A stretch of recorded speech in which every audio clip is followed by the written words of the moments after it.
All right. Hello, everybody. Welcome to the official Tesla Q1 2025 earnings stream. This is going to be an exciting one. We are officially kicking off big tech earnings. We had Netflix last week, which was good. But now we got Tesla, and we got Google later this week, and then we got Meta, Amazon, Apple next week. So we got a lot of earnings to look forward to, and Tesla is starting us off. I'm going to have Jose and Neil joining me in a bit, Steve as well. So I think they'll be joining in the next 5 to 10 minutes, and we'll get everyone onto the show and get all their thoughts and opinions. We got earnings in about 30 minutes. I am officially putting on the Tesla pump or dump poll that we will close at 3:59, and we'll see what everyone thinks. So Tesla pump or dump. I've done this poll 2 times in the past couple of days, and the majority of you have said dump, which is understandable. But what has not happened today, I mean, talk about a good day for Tesla to report earnings, is a dump. We got a nice little pump. Quick little macro for a couple minutes, and then we'll get into everything going on with Tesla. We have had an incredible market today, and it's been happening for about 3 or 4 different headlines that we'll talk about in a second. Now, we're not where we were exactly about an hour ago when we were I guess you would say on the peak of the day, 238.50 was where we were at when Tesla was at its top. S&P 500 was about 527. Now we're at 524. Still up 2% on the day, not up 3%, but still nice. I'll take it. Tesla's up about 4%. It was up about 5%. Grab's up 4.5%. Robinhood's up 4.8. At one point, Robinhood was at 43.50. Bitcoin not slowing down, 91,700. That's basically the high of the day. SoFi's up 5%. Meta's up 2%. Ethereum's up. MicroStrategy's great day, up 8%. Palantir up 2%. At one point, it was up 5%. So this entire day, not only for Tesla, but for the broader market, has been phenomenal. What is the reasoning behind that? And then we will get into Tesla earnings, because this will probably set up a little bit of context as well going into Tesla. So 2 things. Number one, Treasury Secretary Scott Bessent came out today and he said, hey, we think that we will de-escalate the current tariff standoff with China because it's quote unquote unsustainable, and that he expects a de-escalation. Formal negotiations have not begun with China. He confirmed that today to sources in a JP Morgan closed door investor summit. Why does JP Morgan get to have these closed door summits with the United States Treasury Secretary? Well, I guess because they're JP Morgan, but we got the information from that, and this headline was a headline that got the market to get a lot more excited about the nature of trade negotiations. And then we also had the White House say we have 18 proposals for trade deals on the table. The trade team is meeting with 34 countries this week, and we believe the proposals are set up. The proposals that we've got in terms of those 18 proposals for trade deals are setting up the foundation for a trade deal on China. None of this has confirmed that we are anywhere near an actual deal with China or that the parties are officially negotiating. But this market is so desperate that they will take any headline. And I think in the morning, we were asking on the morning open for like 2 hours, what's the headline? What's the headline? Why is the market mooning? I guess people knew that Bessent, whatever he was going to say at this JP Morgan pseudo investor conference, that was going to lead for the market to get some momentum. And then Trump kind of reaffirming that the China deal looks like it's on the table, even though he's been saying that for the past couple of weeks. We don't really have any details on that, but that was enough, it seems like, to get the market to get excited. Now, does any of this matter for Tesla earnings? Not really, other than the fact that Tesla's up a bit. The numbers are, and the guidance is really what's going to determine what happens with Tesla. But if you have to report on any day, I'd rather report on a day where we're green 2% on the S&P 500 versus red 3% on the S&P 500 like we had yesterday. Jose, are you excited? Oh, yeah, I'm excited. I was about to start eating my orange, but you pulled me in live, so that's good. What's going on, man? Well, aren't you glad that I got you live? Please clap. Please clap. That's the Jeb Bush. Please laugh. Please laugh. Okay, Jose, you've got Tesla. You've had Tesla for a long time. What are your raw feelings as a shareholder right now going into this earnings? I mean, we already know, right, that numbers for the automotive segment are going to suck. What I'm actually really curious about is, I think this was the quarter where we kind of saw the put together of XAI and X. And we have heard about Elon in the past mentioning that the Grok system is going to be coming to the Tesla vehicles pretty soon. So I'm hoping some of the analysts take their time to kind of ask maybe if this is going to speed up the process now that maybe some of the companies are a little bit more integrated. Are we going to get Grok into kind of the Tesla vehicles quicker? As a Tesla vehicle owner, that would be pretty cool to see us being able to run Grok on our vehicles. So curious about that. And then obviously any kind of cool updates about the AI market, the robotics market. As for me, that's the one I'm more excited about, right? I'm pretty excited both for Tesla stock, but also as some of my other investments, understanding more of what they're seeing in the landscape of the AI space, of the robotic space, as it can trickle down to a lot of other companies that I do own.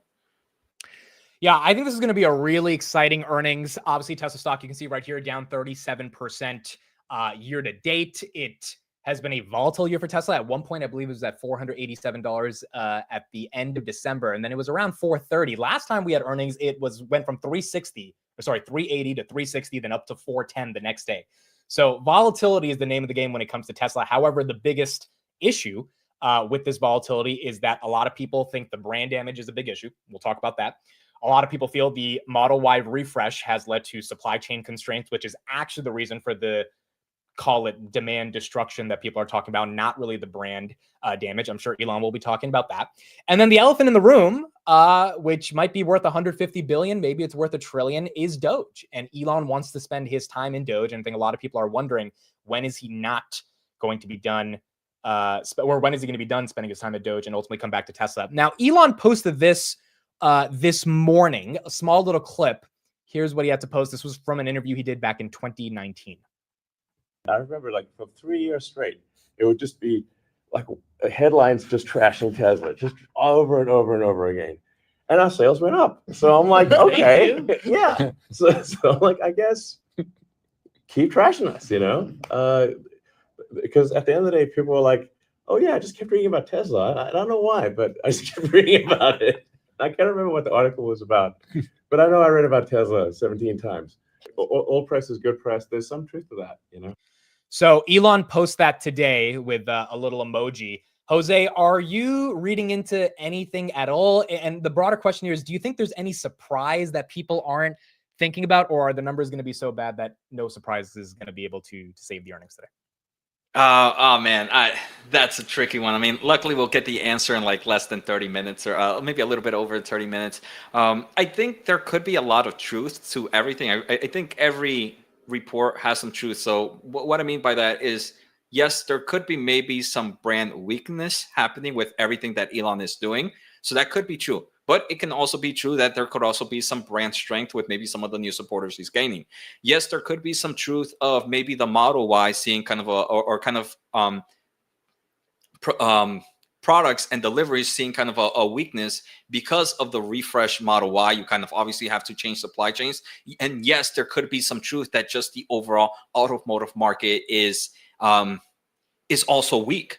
So I think this is going to be an earnings that hopefully answers a lot of uncertainties, not just with Tesla, but the rest of the market as well. As like you mentioned, I mean, there's just on those 4 uncertainties of what's really happening with the brand, what's happening with Elon as the CEO. So I'm curious to see where the Q&A session is going to take us during the earnings today. Yeah, and I think that's going to be one of the most important things as well, is essentially what they say on the call, how they interpret the call, and if Elon gives us any juice that the market really cares about. 63% of you has said on the poll that you think Tesla will dump. For those that want to put out a price target, you can put them in the chat.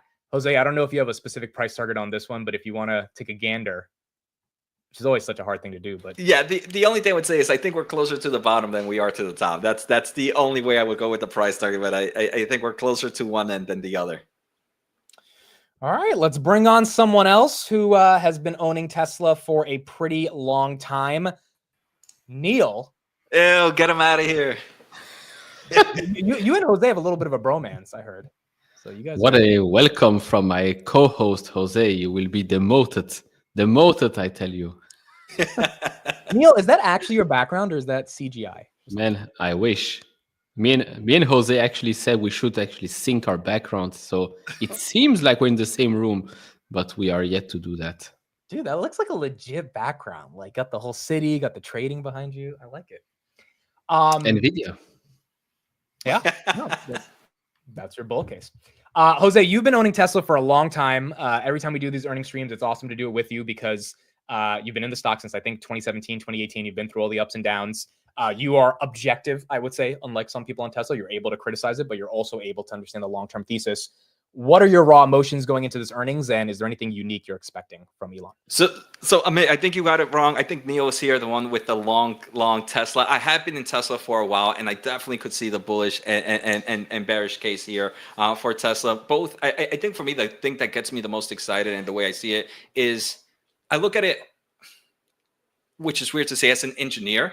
I try to appreciate the kind of talent that is happening behind that technology that Tesla is doing. I mean, they have an amazing engineering, but maybe I'll pass it over to Neil first to see where he might have thoughts. Yeah, I meant to say Neil. I got your backgrounds confused, so I said Jose. But yeah, Neil, what are you expecting from Tesla?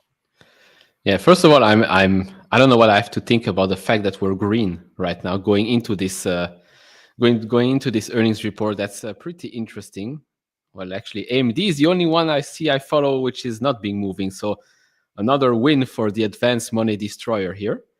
But no, since the last time we actually spoke, Tesla is now not my biggest position, by the way. Wait, hold on. Let's guess. Let the chat guess. So Tesla's not the biggest position.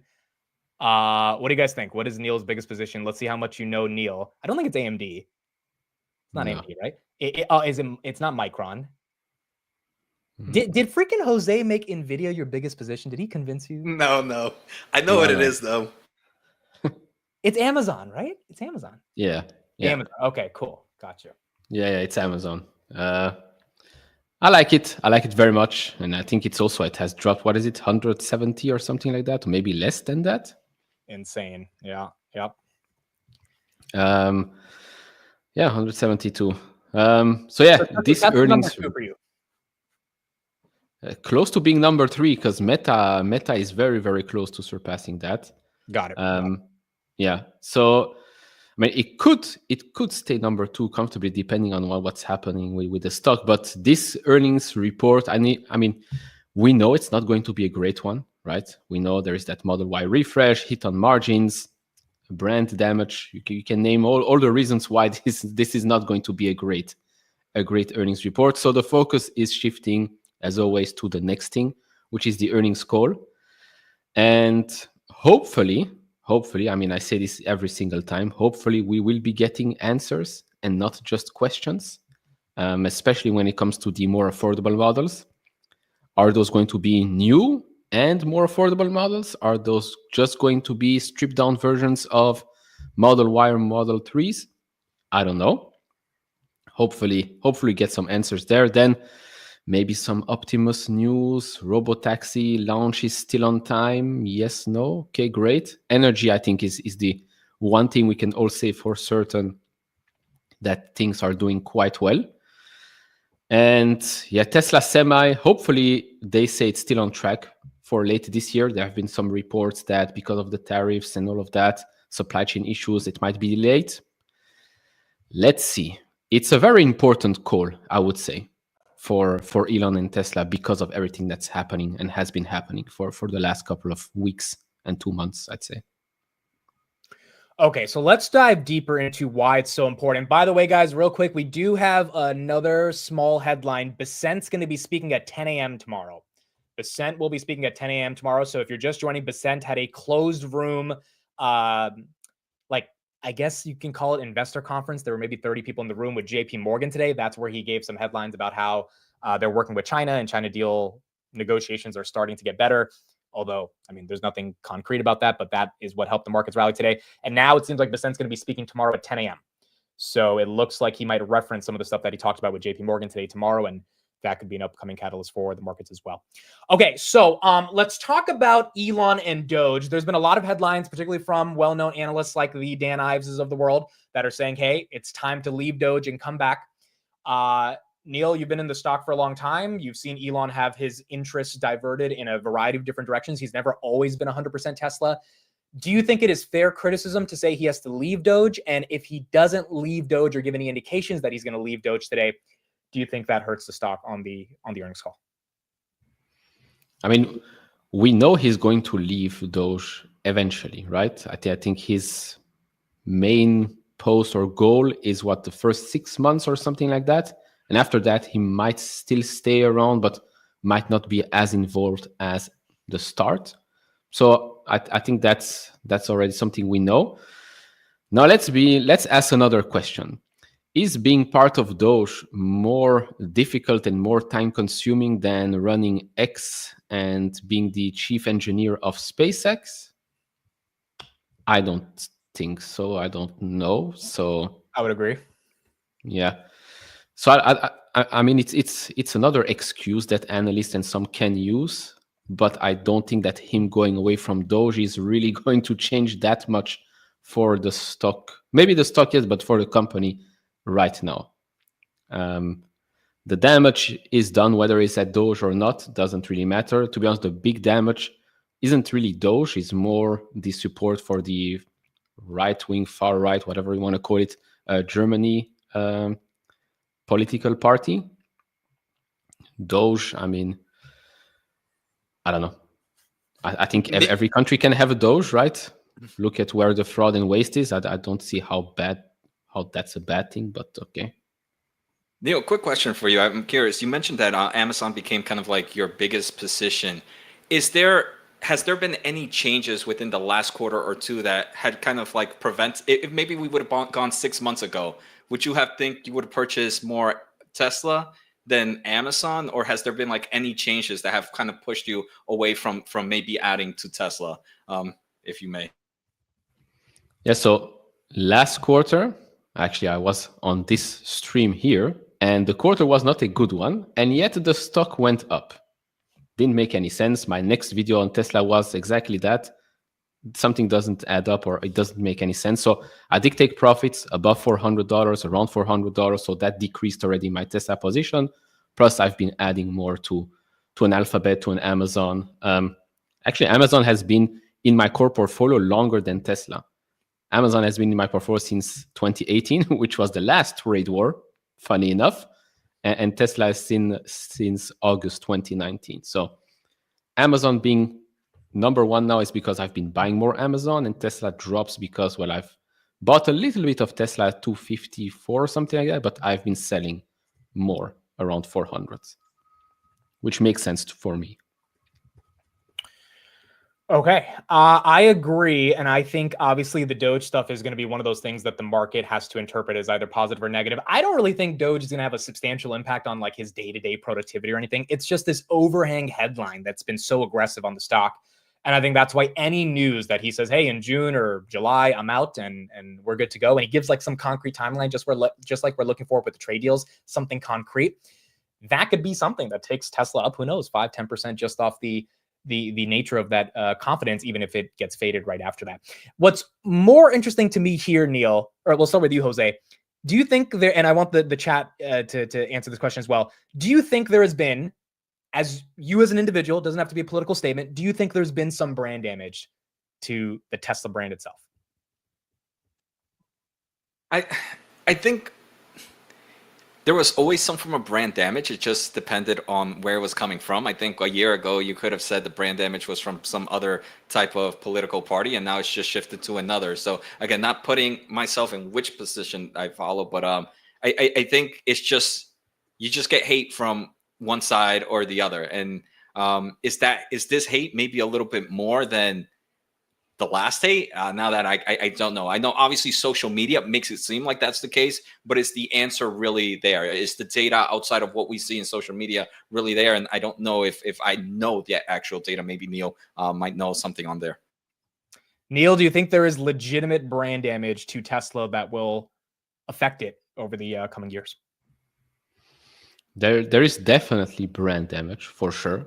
The question is how much. In Q1, I really don't think one can tell me exactly how big the damage is because of the Model Y refresh. And you can say, oh, that's just an excuse. But no, best-selling car for 2 years straight is getting a refresh.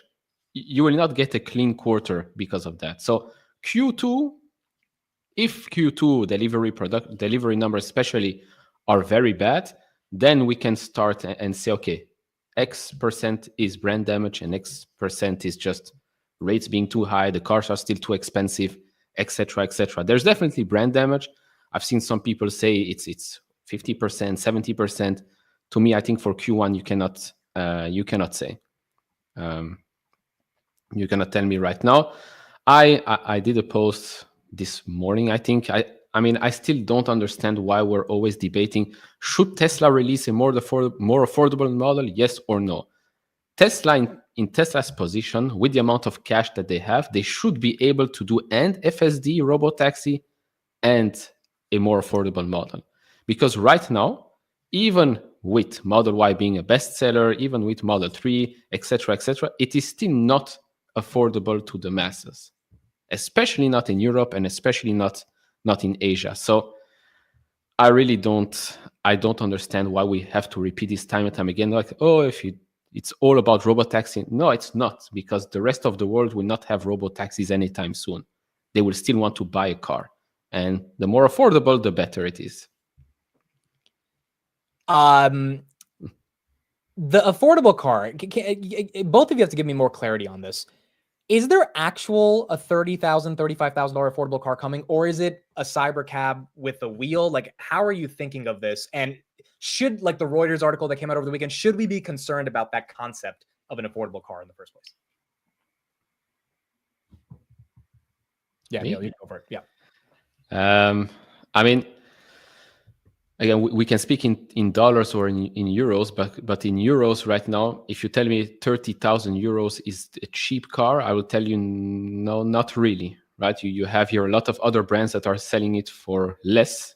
Again, Tesla might or can sell a stripped down version of Model Y. I just don't see how affordable that can be, right? Like, are you going to sell crap? I don't think that's Tesla's thing right now. So Neil, the reason I'm asking that is because, again, this is what Tesla said on the previous earnings call. They said, we will be introducing several new products throughout 2025. We are still on track to launch a more affordable model in the first half. The first half is 1 month away or 2 months away. It ends by June. If they don't introduce a quote unquote more affordable model, is that bad, or is that something that like just we shouldn't care about and we should focus on robotaxi? Yeah, and in the investor deck, it actually says new and more affordable models. So two different things here. I would view it as bad, to be honest, because you are not expanding your addressable market. You might say, okay, but by releasing robotaxis, you are expanding that addressable market by quite a lot. I would say, yeah, okay, but only in Austin, and that's only going to be demoed in June. What about the rest of the 49 states? What about the rest of the world? Right. Like China, BYD, you might say, okay, but they're losing money. They're subsidized by the CCP. Fine. But Tesla can sell affordable models at break even and still make a profit eventually if they sell FSD subscriptions. So why not do both? Like, you have $33 billion plus in cash. Why not? Just doesn't make any sense to me. Jose, your thoughts on if there's no affordable vehicle announced or like a delay of it, would the street get upset at that? And I think Neil kind of talked about this in the last quarter as well, where it's like it was just more questions than answers. And I think it's like, is the affordable model the robotaxi, just like you were mentioning, right? Is it the affordable model with a wheel? Is the robotaxi with just like a steering wheel? And something like that could have easily been projected by management itself. Like, yes, this is going to be the affordable model. And then we wouldn't have this question anymore, right? We would just know this is going to come out. And when it comes out, it's going to look like this. So I'm hoping it would. I mean, I think in the long term of things, a cheaper model would just be extremely beneficial for Tesla for various reasons. You have more users, and if this is truly AI company like we say it is, the more data it has, the better it can do to improve FSD capabilities and maybe some other form of AI solutions that it has. So for them, even if they lose out on the vehicle itself, and like Neil was mentioning, they have plenty of money to be able to maybe take a little bit on the short end on this. The assets that they can get just on the data itself, the asset of kind of getting that brand awareness, the asset of kind of getting more customers into their technology, where, okay, just like in the iPhone, maybe originally you didn't like the iPhone, you bought the cheap iPhone version, but then you started to like the ecosystem, you started to like everything. The next time you buy it, you go for the more expensive version. So having an entry level, while it costs maybe in the entry in the beginning, it's definitely something that can, one, like I mentioned, that asset of just data is pretty valuable, as we see a lot of AI companies finding ways to get more data into their system. But then the ecosystem that it creates is something that can see future growth potential. Jose, they're saying you're using the wrong mic. You can just check if it's the right. You sound fine, but it might not be the exact mic you're using. All right, we got 7 minutes until the market closes. I think Tesla earnings comes out at 4:05 or 4:10, so we'll have a couple minutes after the bell. I just put up a poll in the chat. Do you own Tesla stock, yes or no? And if you do own Tesla stock, we did this last time, feel free to put, if you're comfortable, how many shares you own, what price, how long you've been in for 10 years, 2 years, you bought yesterday. Feel free to let us know. Neil, should Tesla do a buyback today or initiate a buyback? Yeah, why not? I mean, to be honest, like why not? Why not say, oh, we're committing $10 billion, even though 10 billion is not much? It's just sending a signal. Just remember, for every other company out there as well, right? Every time a company announces a share buyback program, does not mean that they're buying right now. It just allows them to buy in the future whenever they feel the price is good enough. Is now the moment? Now could be a moment to like soften the blow, I would say, of a horrible quarter. Then you can say, you know what, here, $10-15 billion in buyback, which still leaves them with plenty of cash to work on some other things. But let's be honest, if something changes with the more affordable new models, then a buyback of $50 billion will not save the stock tonight, if we're being honest. So you're saying the buyback, they should authorize it, but they should probably never use it because Tesla's too innovative to worry about buying back their stock. They should be growing, right? Oh, but they could. But would it They be a could good use use of it. capital? They have 30 billion in cash. Do you think 10 billion of that is worth giving back to shareholders, or should they just be focusing on more growth? I mean, you would rather, it would be better if we believe in Tesla's success, then it's better for them to start buying back shares at $700 billion than at $1, $2, $3, $4, or $5 trillion or 10 trillion if Elon thinks that Optimus is going to be worth $10 trillion, right? Right. That's fair. That's fair. Jose, should we do a buyback? I think if we do, I mean, normally it would send kind of like a strong signal, like Neil was mentioned, right? We've seen a lot of AI companies at least one that comes into mind is Broadcom, that during this whole kind of pushback and negative sentiment towards the AI market, they announced that buyback, and it shows that positive enforcement, or just kind of sends a signal to investors. I am worried that maybe that same signal wouldn't be sent as to Tesla, so it would be like, you're buying back, sure, some might see it as a bullish case, some other might see it during this really bad scenario, especially in the automotive market that we're in right now. Is this really the best use of its case? So unfortunately, I feel like Tesla is just looked upon by so many different eyes that you'll find kind of like both an extremely bearish reason for it and an extremely bullish reason. So maybe the sentiment really wouldn't get anywhere. So I would say maybe no buyback, as there's no real gain even from the sentiment itself. Now, like Neil mentioned, obviously you would want to buy maybe stocks when you believe it's a lot cheaper, because you don't want to buy this. It's better use of its cash. But I think the automotive market in general, not just for Tesla in general, might still be weak.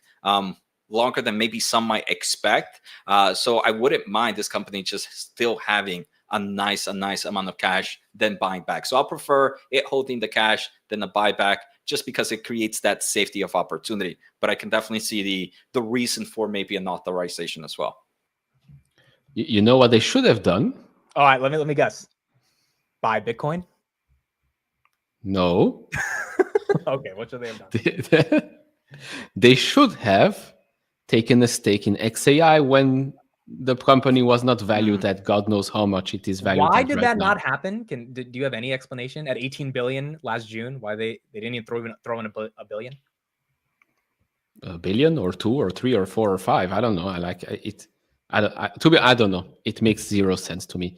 Maybe they couldn't because of Elon. I don't know how. Maybe there is a legal reason. I don't know. But because the valuation is 6x'd. I mean, they put in 3 billion, take it to 18. Like that would have been, and then they would have had full access to Grok and XAI. Could like we already know there's a synergy there, but the investment would have made it more official. So yes. I mean, the X and XAI announcement to me was already like super strange, because in my head, for some reason, I already thought that this was the same the same structure, the same company. And still the fact that Tesla and me, I mean, us shareholders do not have 1% in that company makes absolutely no sense.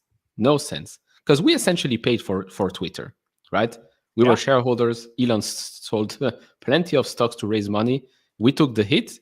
And yet, here we are 2 years later with nada. Absolutely nothing. I laugh, but I'm sad. All right, we got about 45 seconds until the market closes. Tesla, I think we'll be at 405. We do have Intuitive Surgical, SAP, Enphase, Capital One, and Chubb. So we've got a lot of companies to cover. Obviously, Tesla will be top of mind and priority, but as we're waiting for Tesla, we'll be trying to get those results as well. For those that are new to my channel, we ring a cowbell every single day when the market closes. Don't ask why. It is what it is. If you know Jose and Neil already, they're probably going to cringe when I ring the cowbell because they've been part of it a couple times, but that's okay. Jose and Neil's YouTubes and Twitters are in the description as well, so please make sure to check them out if you're following from my channel. And in about 20 seconds, we are going to see if Tesla stock once again is able to pump like it did last time, or if we get an ugly dump. Tuesday, April 22nd, 4 p.m. Thank you, everybody, for being here. Tesla Q1 earnings. The stock market is now closed.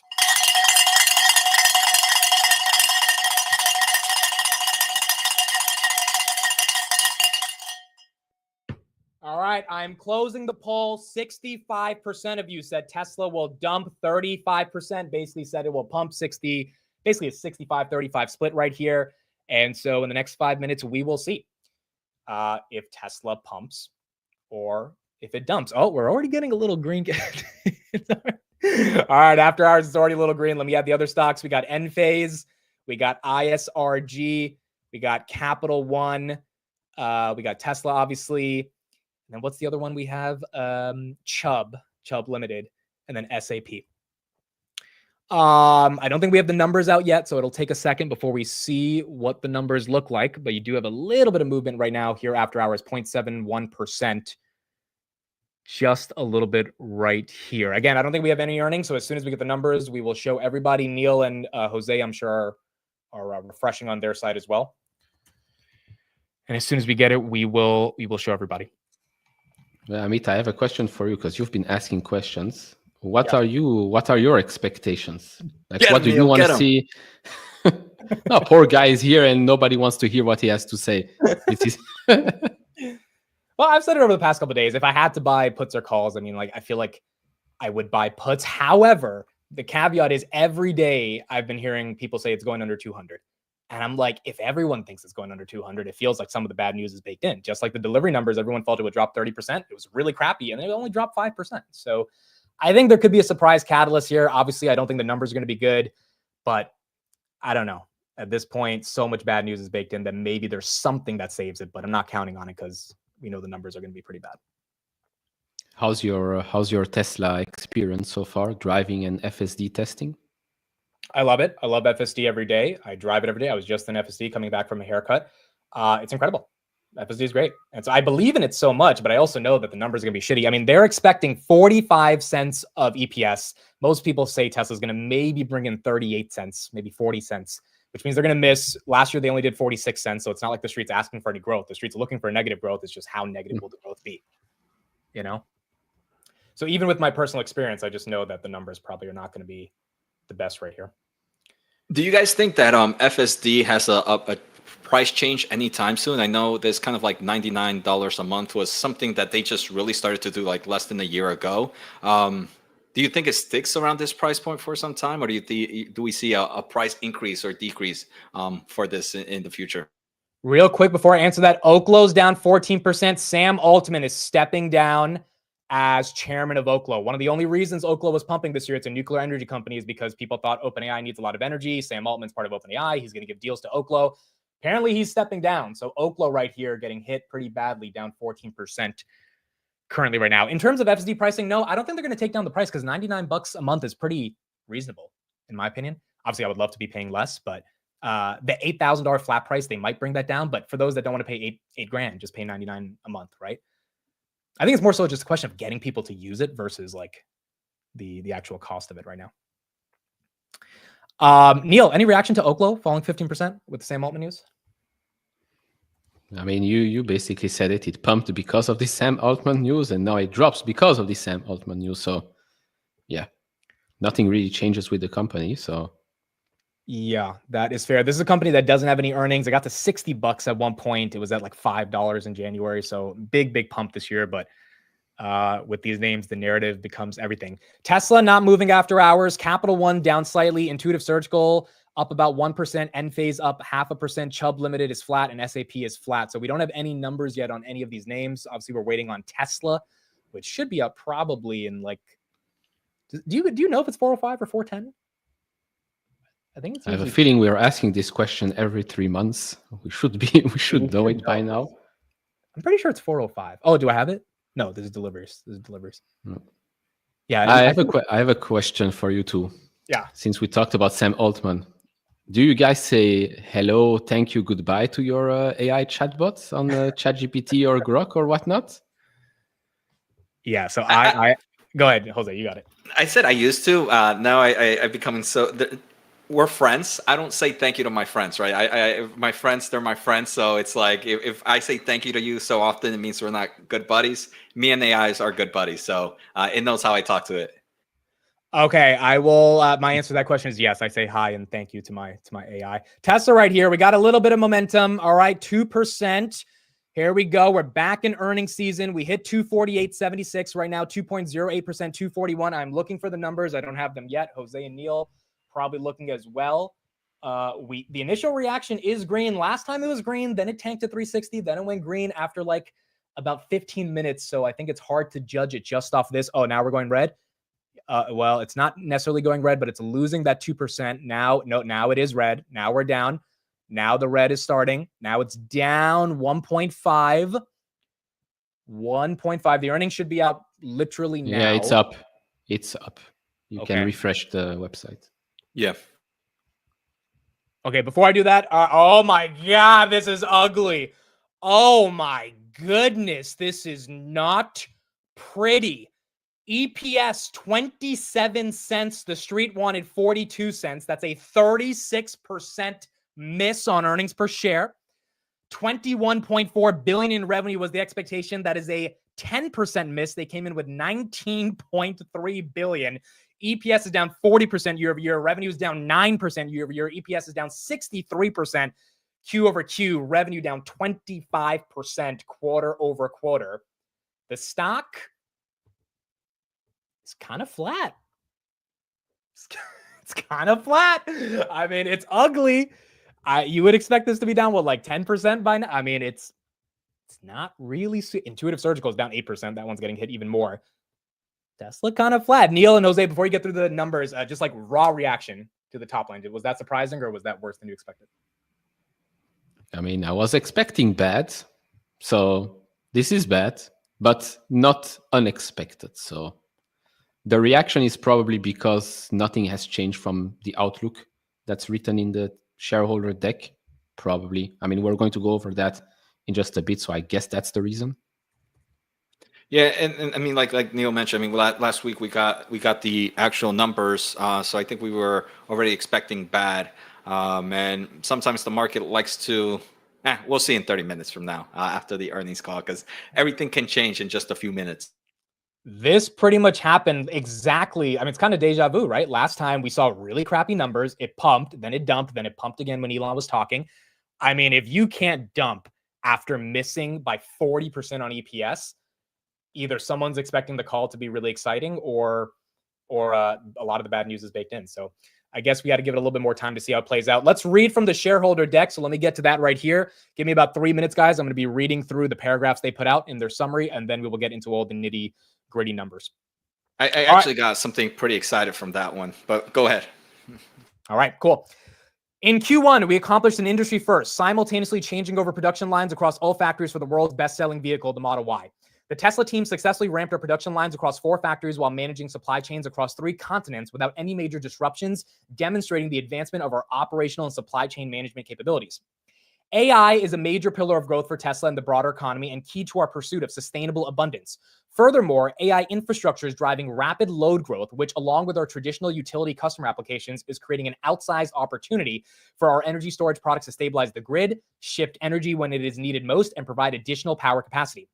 While the current tariff landscape will have a relatively larger impact on our energy business compared to automotive, Elon admitting tariffs are not the best for energy. We are taking actions to stabilize the business in the medium to long term and focus on maintaining its health. Uncertainty in the automotive and energy markets continue to increase as rapidly evolving trade policy adversely impacts the global supply chain and cost structure of Tesla and our peers. There you go. So Elon admitting tariffs are not the best for Tesla's core business. This dynamic, along with changing political sentiment, seems like brand damage, they're kind of pseudo-referencing there, could have a meaningful impact on demand for our products in the near term. We remain committed to expanding our business model to including delivering autonomous robots across multiple form factors and use cases, powered by our real-world AI expertise to our customers and for our in-use factories as we navigate these headwinds.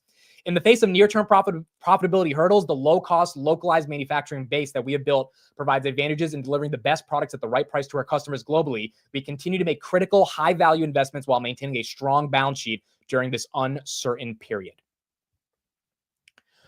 Okay, so first reaction to that, Jose basically admitting tariffs are not the best and brand damage might be a thing. What did you think now that they said that? I mean, I think most investors were already expecting that. I think what really got me a little bit of, I think one of the biggest pains was just that the energy segment kind of seeing a lot more pain than maybe some were expecting due to the tariffs. The other thing, though, is they do kind of mention a lot kind of the growth with AI infrastructure. And this is something that I feel most people don't talk about for the energy segment. I mean, we saw when XAI kind of talked about their supercomputer, one thing that they mentioned is one of the ways that they have worked with these power loads was because they were using energy, these kind of energy solutions from Tesla. And if XAI is doing it, why wouldn't other AI infrastructure players be doing it? So that actually gets me pretty excited, maybe more on the energy side, especially if eventually we kind of get maybe some clarity on these tariffs and they get better improvements there. But that is a vast growth opportunity, as I still believe we have massive AI infrastructure to build, not just domestically, but all around the world. And Tesla's energy can definitely benefit from that segment. Okay, Tesla right here, barely read after hours. I mean, it's down 0.5%, but nothing too crazy yet. Neil, your reaction to them admitting that tariffs will be an issue for their business? I mean, makes sense. And Elon said it as well, right? On X, so it makes sense. The question here again is how big of an impact, because they are pretty well positioned. So maybe they're just saying, no, forget that sentence. It makes sense, but the impact is probably much smaller than the other companies. I'm not saying this is an explanation that might excuse these horrendous numbers and future guidance or whatnot. It's just an explanation, I'd say. Yeah, I think that's fair. I mean, I think anyone would be crazy to not think the tariffs are going to have effect on their global supply chain. Elon's brother, Kimball Musk, has been publicly saying, hey, these are like not good for Tesla. So obviously, Elon can't be as explicit given the relationship with Trump, but they are letting us know as shareholders, hey, it's going to be an uncertain is the word they kept using. I'm assuming they're going to keep using that word in the call, and other big tech companies will probably use that word as well, but it will be an uncertain time. We'll keep going with Tesla, but real quick, we got a couple other earnings as well. Enphase is getting hit pretty badly right here. They missed on EPS by 6%, 68 cents versus 72, missed on revenue by about 1%. Enphase is down 12% after hours. This is a microinverter solar company. This one's been having a rough couple years. It looks like earnings expectations were a bit too high, and they missed on the top and the bottom line. And then you had Intuitive Surgical, which beat on the top and the bottom line, 5% on EPS, 181 versus 173, 3% on revenue, 2.25 billion versus 2.19 billion. That one also is down 8.4%. So either it's a guidance thing or their comments maybe said, hey, we face more headwinds, kind of like how Tesla's saying, with uncertainty, tariffs, etc. And that could be one of the reasons why those two stocks are taking a dip. Tesla right here, green after hours, up 1%, almost at 240. I mean, really crappy earnings by any objective measure, but still the street is not willing to take it down yet. Let's get a little bit more coverage, and then we'll keep going from there and get into the shareholder deck itself. Tesla, and it missed by quite a wide bit when it comes to the bottom line. Company earning 27 cents a share, well below the street expectation of earning 39 cents a share. Revenue light of expectations. The street was expecting 21.11 billion. Tesla bringing in $19.34 billion in the first quarter. The release just came out. We're going to go through it right now, take a look at what we can find in terms of free cash flow, auto gross margins, the numbers within the numbers that are so important, as well as any guidance that the company gives with regard to things like future models, et cetera. But again, Tesla missing on the top and the bottom line. Not a huge surprise given how weak the first quarter was. But again, 27 cents a share versus the street at 39 cents a share. Yeah, that was an ugly miss. That was absolutely an ugly, ugly miss. All right, I think let's go through the deck. Let's go through the deck. What are you guys thinking right now in the chat? Tesla, it's 238 after hours. I mean, it was at 240, now back to 238. You got green and red candles coming kind of simultaneously, but no definitive trend. You would think the trend would be down, but it's not willing to give up, at least not yet. Okay, cool. So let's go through some of the numbers. Automotive revenues, that is now growing negative 20% year over year. They did about $13.9 billion in Q1 2025 for the automotive revenues. Energy was $2.7 billion. That's growing 67% year over year. Pretty incredible. But the headwind is that Elon and Tesla just told us that tariffs will have an impact on energy, which I think people are going to want to know more about why it's going to affect energy more than automotive. But they explicitly said energy will be affected more than automotive because of tariffs. And then services and other revenue, they did about $2.6 billion, which is growing 15% year over year. So you've got automotive, which is the core part of the business, growing negative 20%, and the rest growing nicely, but not really generating enough revenue to make that much of a difference.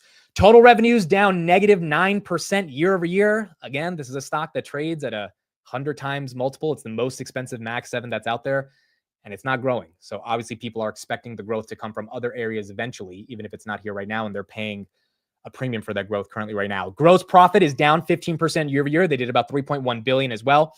And then total GAAP gross margin is 16.3%. That's stable from last quarter.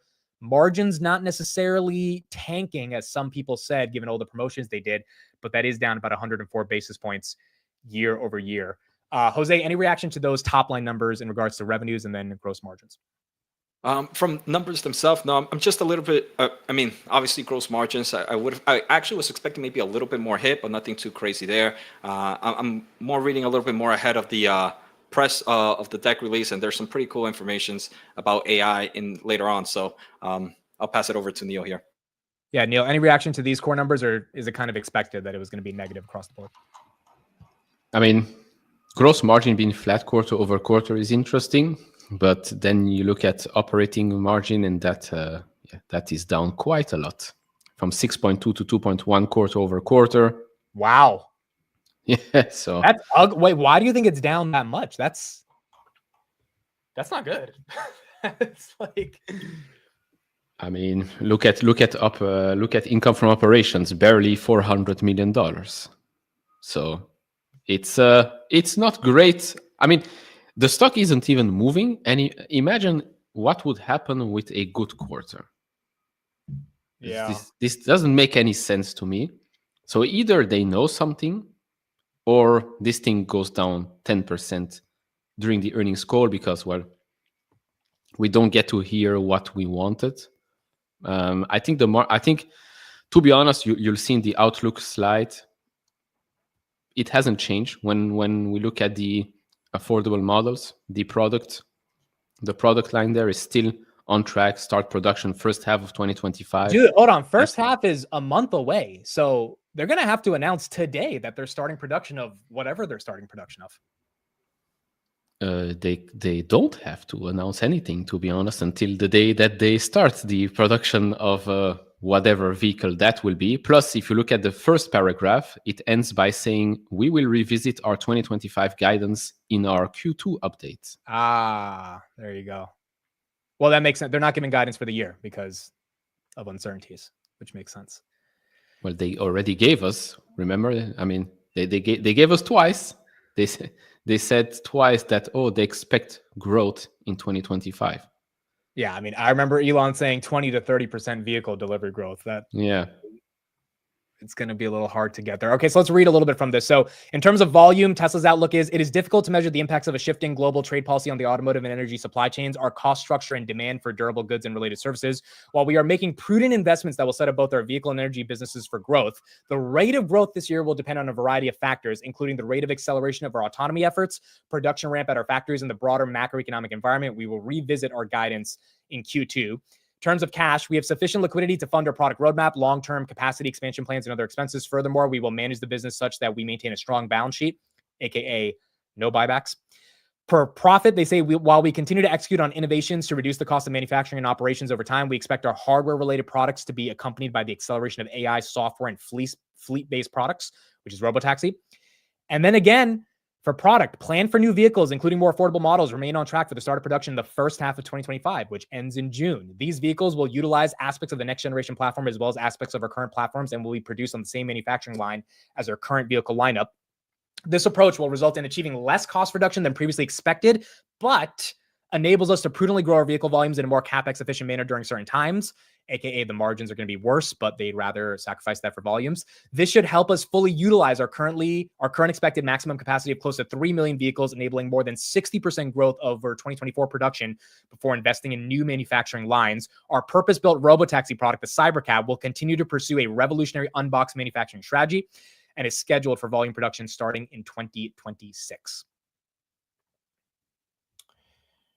Okay, so first half, which is in the next month, they still expect, Tesla right here up 0.5% after hours, they still expect that whatever affordable vehicle to start production, and Cybercab is ready still via their guidance for 2026 productions currently right now. Neil, quick question for you. It kind of showed that they want to do this. From what I've read right now, it seems like the more affordable product is going to be on the same supply line as the other vehicles that it has. Now, do you think it's more likely where it's going to be more like a stripped down version of some of these models opposed to maybe something new? Or do you think there's enough flexibility that even in the same supply line, there could be kind of like a different product within itself? I mean, it could be.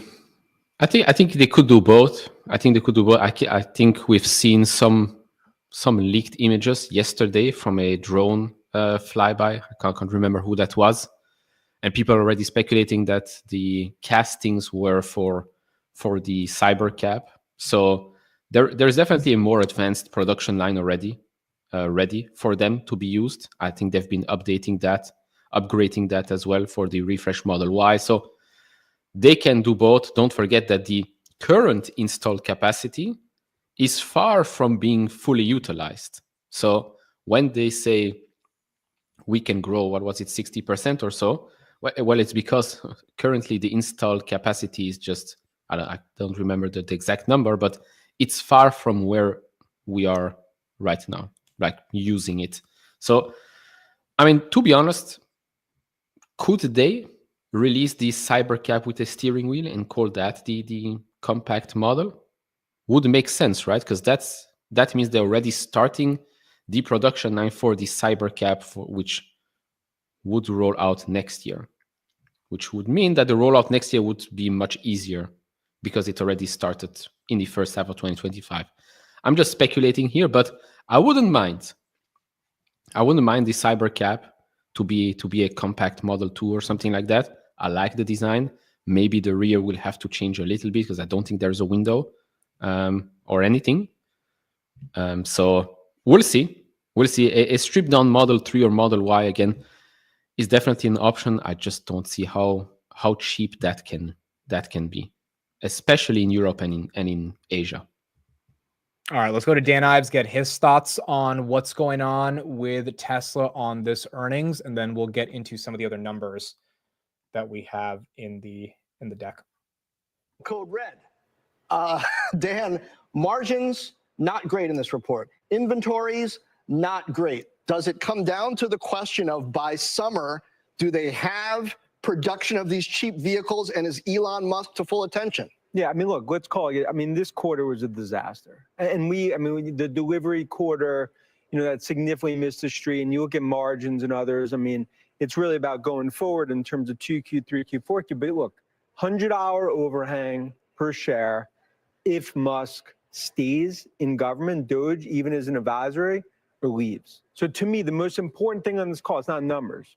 It's Musk on the call recommitting to Tesla as a CEO, and ultimately saying that he is going to leave the Trump administration at, we believe, by the end of May. Is your outperform at stake on that issue?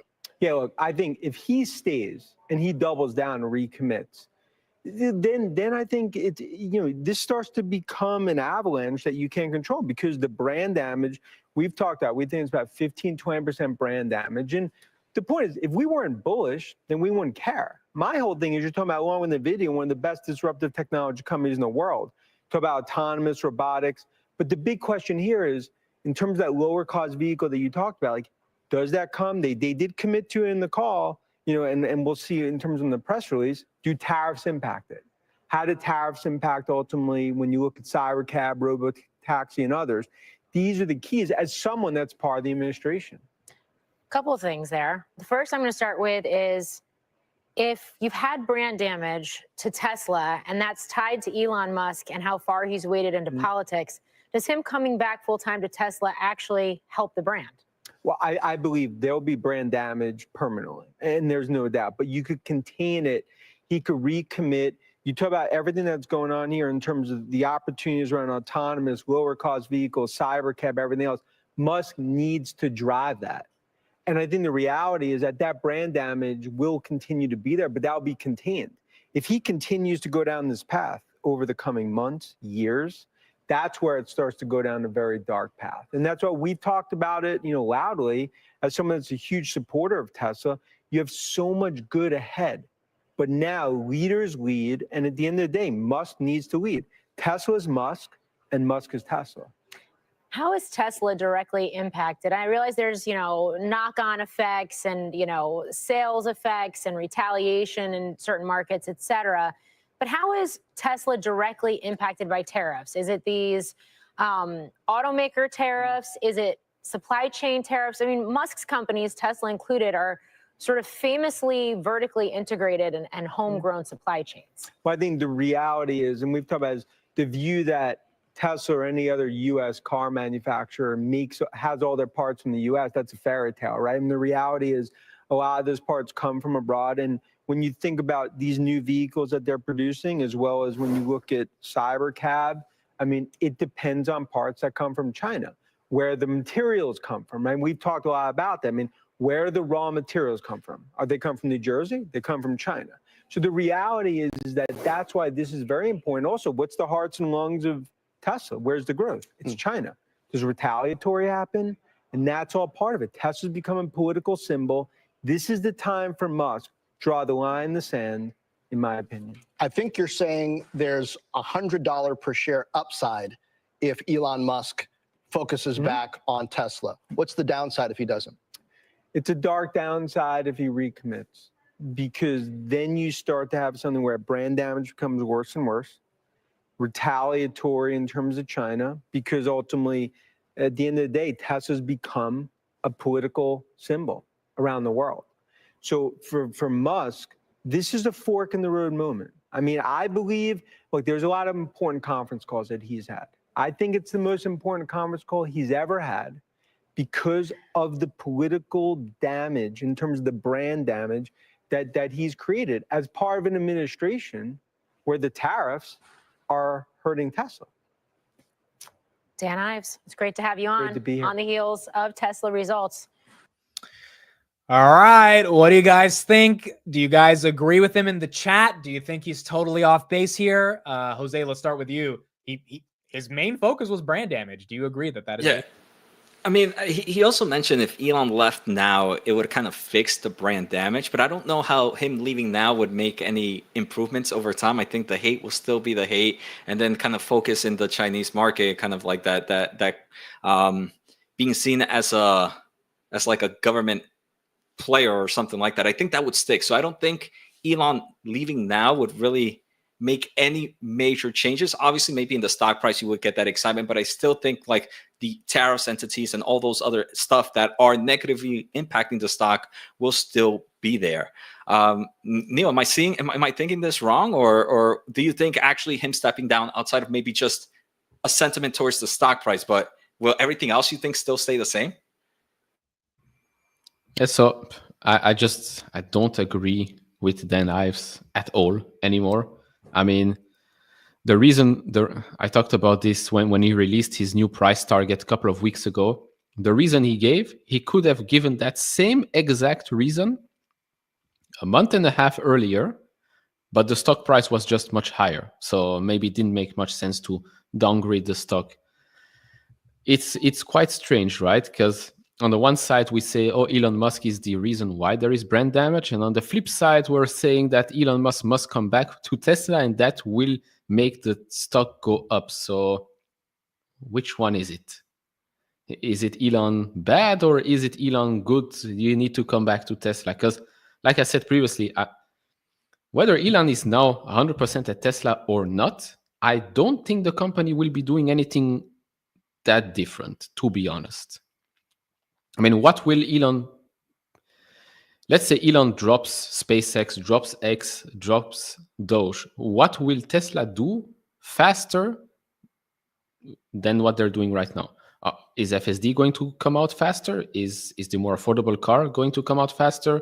I don't know, are they going to expand in India faster? No, right?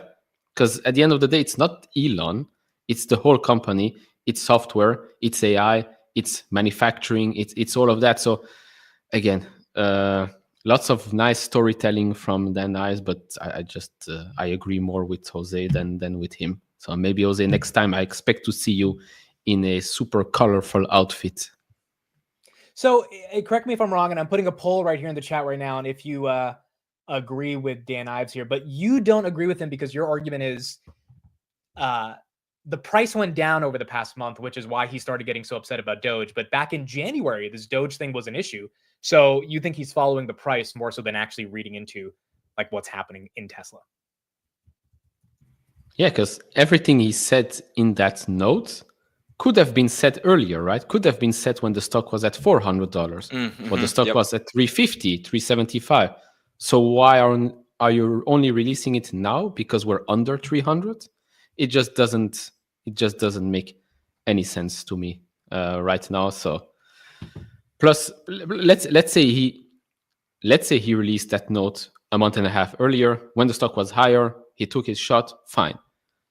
What does Elon Musk coming back to Tesla right now full time change? Does it change anything, like in your eyes? No, I mean, look, Elon's always divided his time a lot. So I agree with you. I don't think Elon literally being in Tesla headquarters in California versus being in DC will make them sell more cars. The what I think Dan is trying to say, without like explicitly saying it, is that Elon being next to Trump at UFC and on Air Force One, yada, yada, is isolating so many people. It's not even what he's doing in Doge. It's his level of affiliation with Trump that it's ruining the brand. I think that's what he's really trying to say. And the question becomes, okay, do you think that if you isolate, for example, all the Democrats, that Tesla's brand is going to be in the dumps? And I don't know the answer to that.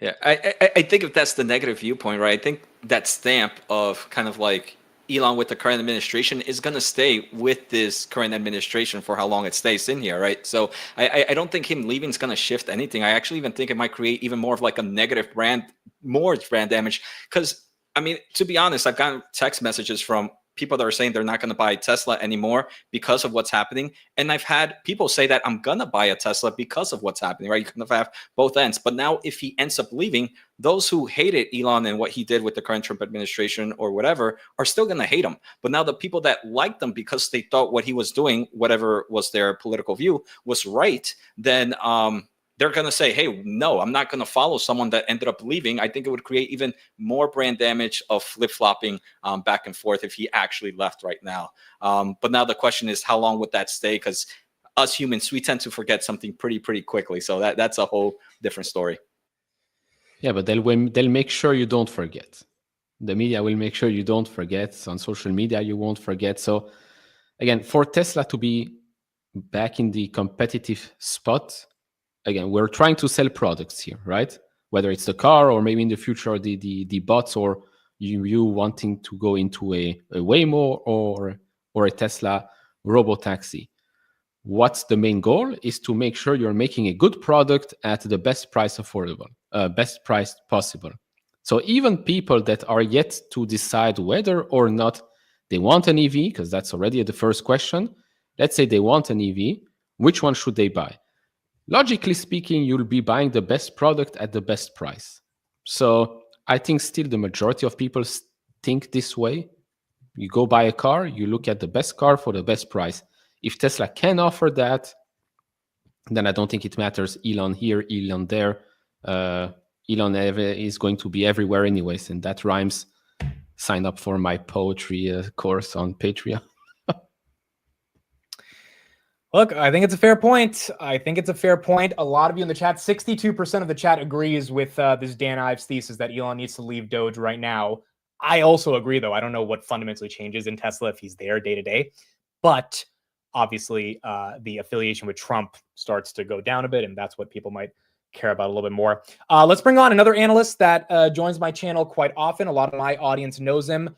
Chris, what is your reaction to what's going on with Tesla and these earnings?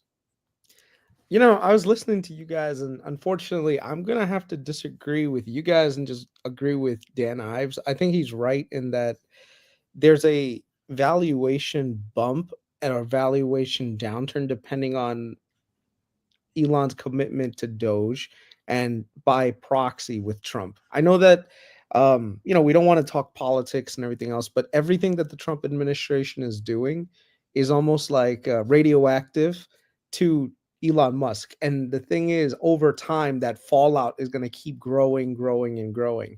So the thing is, the faster Elon gets away from the Trump administration, the more likely it is that the brand damage is going to be limited. And I think within probably right now, within a year, half the people are not going to remember. Within 2 years, I think 80% of the people are not going to remember. And within like 5 years, nobody's going to remember Elon's affiliation with the Trump admin, right? Like I said, like right now, if I asked you to name certain things in 2016 that Elon was heavily involved in, no one's going to remember that. No one's going to remember these comments. People are very short term in thinking, and I think the change is, if Elon were to leave Doge, I think a lot of people would back off right away.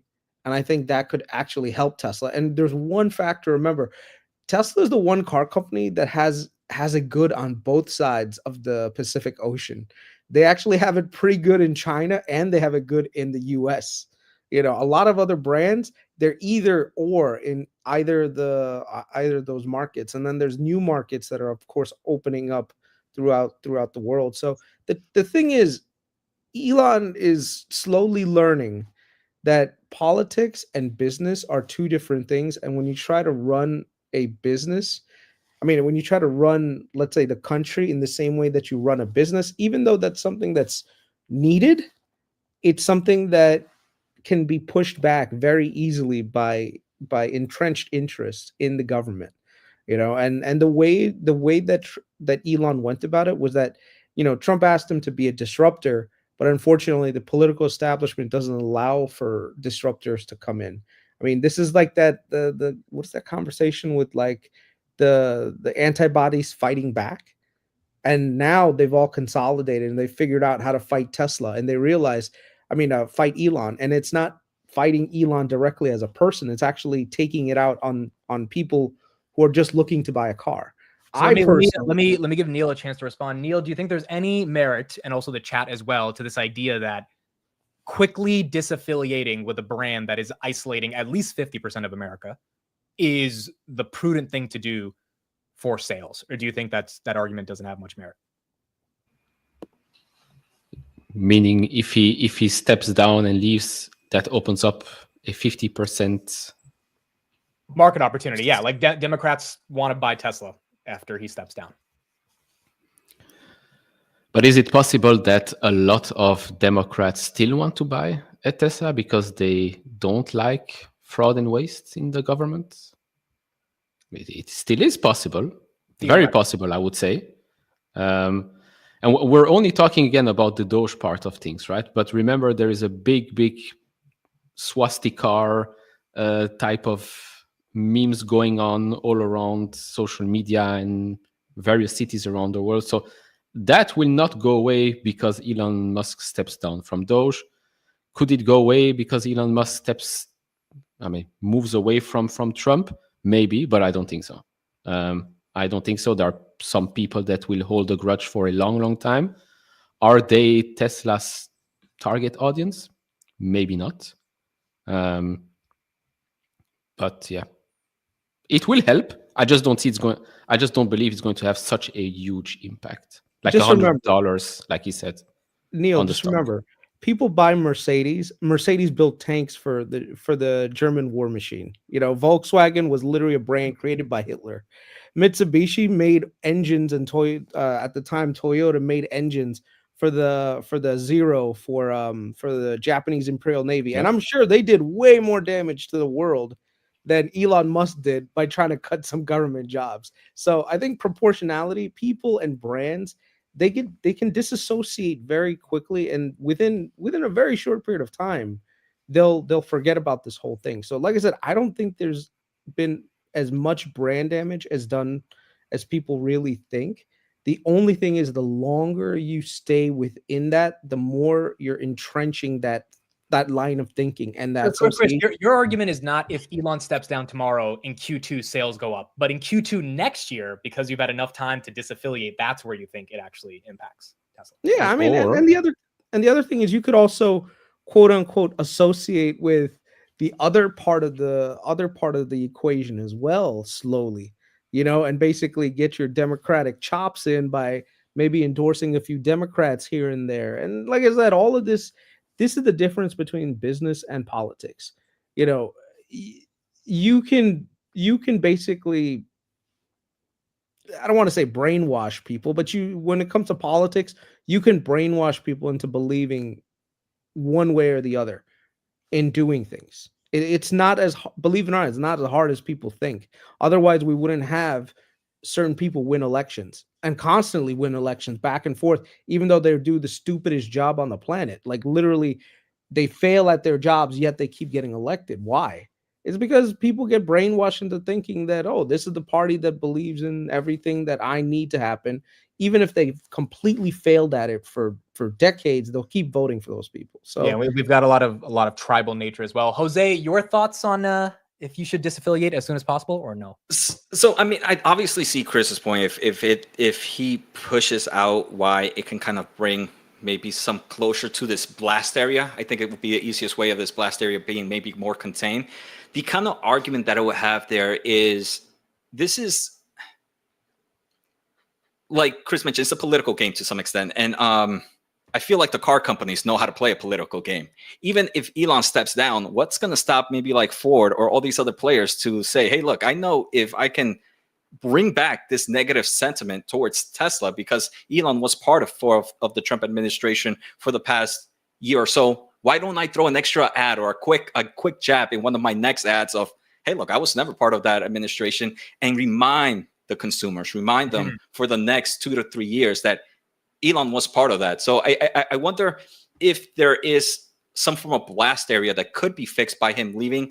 I don't think it would be that much bigger between him staying. So I don't think there would be like that much difference, because I think the competitors would take advantage of Elon already being part of it, where they're just going to milk it and milk it and milk it until, I guess, you can't milk it anymore. The way that I'd phrase it is, think of it like radioactivity, right? The longer you stay within the zone of radioactivity, the more likely it is that you're going to die of the negative effects of it. So if you pull back and you get away from it, then the limited time that you've spent within that blast zone is going to limit the total damage that's done. Now, if and this is the one area where I think we have to remember that Elon does truly believe in what he is saying. Like, among people, is Elon a complete zealot when it comes to how he operates? Of course not. Elon is a very rational person, but at the same time, um, he's gotta not be broke too. you know, uh, I personally, like I said, I think that he's gonna disassociate himself from the Doge project, mainly because it's not falling within like the timeline that I think he originally thought that he could actually do it in. And I think that there's a certain level of pushback that he did not necessarily anticipate. And he's probably more like, you know what? Like, why am I putting all my energy into this thing and I'm not getting anything out of it? All I'm seeing is hate coming my way, hate coming towards my shareholders, hate coming towards my car owners and my brands, and I'm actually not able to do what I really want to do, which is get us to Mars, right? The longer he stays within this administration, the more likely it is that there's opportunities that he's going to end up, foregoing in other parts of the the Elon overall idea in the future. Could I put this out there? And this is for everyone. What if none of this matters because robotics and FSD is going to take this to 20 trillion? Like realistically, what if none of this matters because the core growth verticals that Elon thinks can be bigger than the next 5 biggest tech companies combined grow so much? I know I'm being super optimistic here, but what if that gets rid of the whole brand damage argument? I agree with that. I think that's the ultimate goal, man. I think every day that Elon spends time trying to figure out how to, fire government employees is time that could be better used in managing people, hiring people, that gets Tesla into the robotics future. I mean, and I think this is the one area where I agree with Dan Ives. He's absolutely right in saying Tesla is trying to evolve beyond just a car company, and Elon's lack of participation in managing things could end up, slowing things down. So if Elon is re-engaging back into the fold, I think it's like Top Gun, like Mavericks back in, get in everyone, and that's what's gonna happen. So if Elon announces today, hey, listen, I'm done with this Doge shit. I'm back to innovating again. Tesla goes to like 300. Neil, your take? Are we spending too much time caring about brand damage? Maybe, yeah, because let's be honest, right now we still don't know how big the brand damage is. So we are definitely spending a lot of time on something that we actually don't know and probably won't know for quite a while. But touching back on what Chris said 5 minutes ago about Volkswagen, Mercedes, and et cetera, with Elon right now, a lot of the problem is Elon, not Doge, not Trump. The problem has become Elon for a lot of people. So you could say that maybe Elon stepping down from Tesla could help Tesla brand. That's definitely a big positive, because I think that will have a bigger impact on convincing those that hate Elon because they hate Doge, they hate Trump, etc., etc. Elon Musk stepping down from Doge is still going to be Elon Musk. It's just Elon Musk that stepped down from Doge, but it's still the same Elon Musk. So I don't think that impact will be that big in my eyes, right? Like you said, you get exposed to radioactivity. Even if you're there for a couple of minutes, the damage has been done. You are radioactive. Maybe you're not going to be dead on the spot, or you're not going to die a horrible death like people that stay there for hours and days. But I still think that the big damage comes from the persona Elon Musk and not from Elon Musk because he works at Doge, if that makes any sense. Yeah, that is fair. Chris, I know we got to let you go, but any kind of raw thoughts on these numbers? Obviously they were bad, but I guess Doge and leaving is kind of your core takeaway here. Yeah, I mean, the numbers make sense. They reflect people's apprehension to buying Tesla cars, primarily because, like if you have the threat or the guise of threats that, you're basically going to get keyed for no reason, it's not exactly the easiest car to get, not to mention all the insurance costs that you end up having to incurring. So a lot of people are very like, I just don't want to deal with that hassle of that, where they park their car somewhere and the likelihood is that they walk back and there's someone that keys it. look, there's a ton of people that are going to be idealistic and say, I'm all for free speech. I'm all for, trying to do things and supporting Elon. But I think vast majority of people are like, hey, I just don't want to deal with the confrontation of it. I don't want to deal with the fallouts of this car. So I'm going to stay away from it. Even if it's the best car, if you leave it in the middle of, if you park it in a parking lot and someone keys it, it's still going to, like irk you. So you're not exactly going to want to deal with the hassle of that. So it's just, it is what it is. People are just going to have to accept Elon's role in all of this for a little bit. Like I said, I think that Tesla can rebound very easily within a couple of years. What is that thing called? Sales can rebound if Elon disassociates from the current administration. And I think the brand damage right now is limited enough. And I think that if you think about like in the future, like a year from now, you got easy comps, right? Like that's like one of the benefits that you get. You get easy comps, or at least 2 years from now, you get easy comps because the few years ago when Elon was more associated. Here's a really interesting question for you guys, and then I'll leave. Do you think that there would have been this much pushback against Elon if it was a Democratic political president that had appointed him to do the same thing? No, because Elon was a Democrat until like, I don't know, a year ago or whatever, when he endorsed Trump. B, he was big on the whole climate change stuff, like really core things that the left cared about. I think if somehow the left came up with this, like if Obama appointed Elon to do this back in 2015 or something, I don't think anyone would have cared. But I think there is a unique issue people have with Trump, and that is what's created whatever brand damage that is here right now. I do have a final question though. Is the brand damage really from Elon, or is it from a lot of kind of the vandalizing happening to the cars? Are people saying they're not going to buy a car because they're worried about Elon, or are they worried about their car being keyed? And once we start to see maybe more actions on that, or maybe that being less, will that be enough to fix the brand damage? Because I feel like a lot of people, and I kind of saw in the chat that some people are even putting their Teslas away because they're scared about the things that might happen to their vehicle. So any thoughts there, Chris? Yeah, I mean, people on, I think people, like I said, are associating Doge with and Elon with Trump now. I mean, when you have Trump literally Elon meeting with Trump every day in the Oval Office and wearing a Make America Great Again hat, bro, for some reason, it makes people lose their minds. Like when they try walking down the street in New York City with a Make America Great Again hat and see the looks that you get. See, hell, if you don't get punched in the back of the head, like, in a 5 square block, I'll give you $20. Like literally, that is the level of militancy you'll get in certain parts of the country when it comes to this whole like political thing. Like I said, I think that once time goes on, time heals all. Okay, time heals everything. So the longer time goes on, the more likely it is that people will stop doing all this keying, and people go about it. People do other things to protest Trump.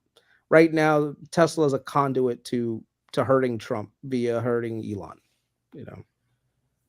Yeah, I would agree. I don't think people are not buying Teslas because they're afraid of their car getting keyed. Like, yes, some percentage of it. I genuinely think the people that aren't buying Teslas, they do not want to support Elon, and they were happy when Tim Waltz was on stage showing Tesla stock. Like, there's a certain group of people that just hate everything about Elon, and then there's a small percentage that don't want to deal with the backlash of having a Tesla. But yeah, I think the majority just don't want to support Elon right now. All right, take care, guys. I gotta head out. Good luck with the rest of the show. Do you know if Elon's actually going to be on the call? I hope he is. If he remembers. If he remembers. He's tweeting right now, so I guess. All right. Well, if he's on, and basically he just reaffirms his commitment to Doge, then I think we go down. And if he says that he's going to limit his time with Doge and refocus on Tesla, he'll be up 20%. And if he doesn't say anything at all, then the market's probably going to react to the downside based on those numbers. Because I think, once again, the market is looking for confirmation that he's going to be stepping away from Doge. And I think that's actually pretty inevitable. So You know, whenever it happens, it happens. No need to worry about it. All right, Chris. Thank you. Chris's Twitter right there in the chat. Talk to you later. See ya. Okay, so we do have some other earnings. We got some more Tesla numbers to look at. The call is starting in about 30 minutes. We will be streaming it live, so we'll get you guys the call in just about 30 minutes. We do have a bunch of other earnings, so let's just take a look at what else happened on the street, and then we'll get into some other Tesla numbers.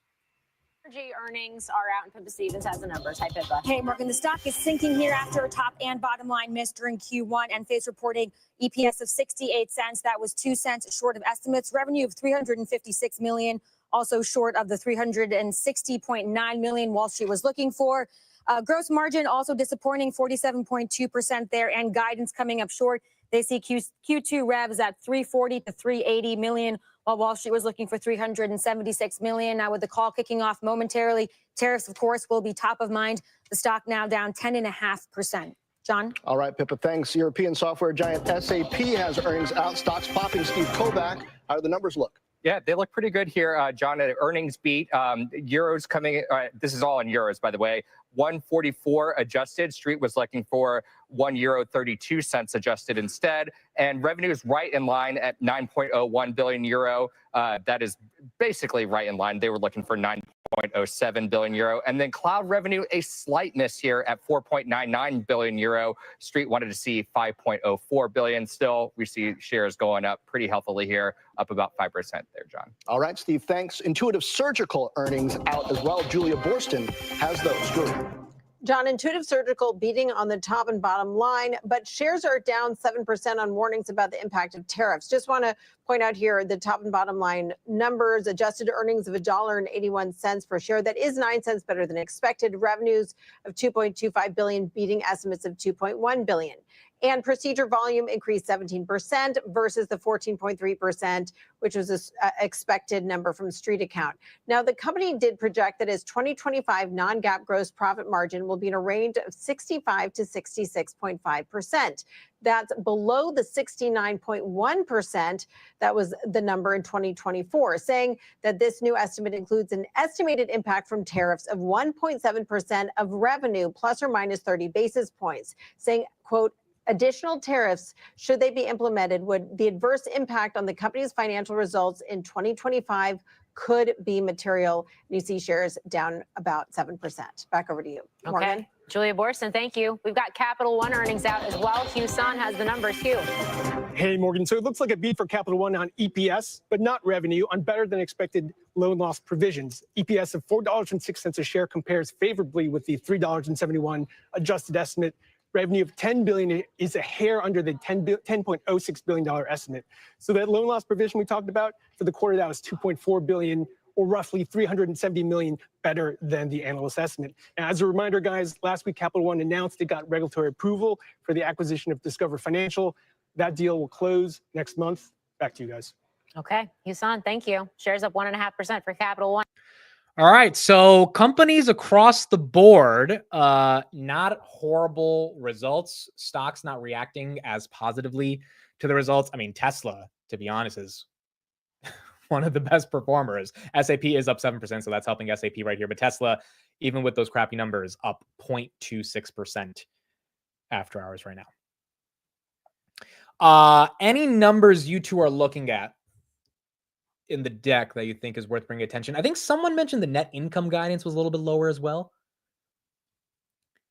Guidance?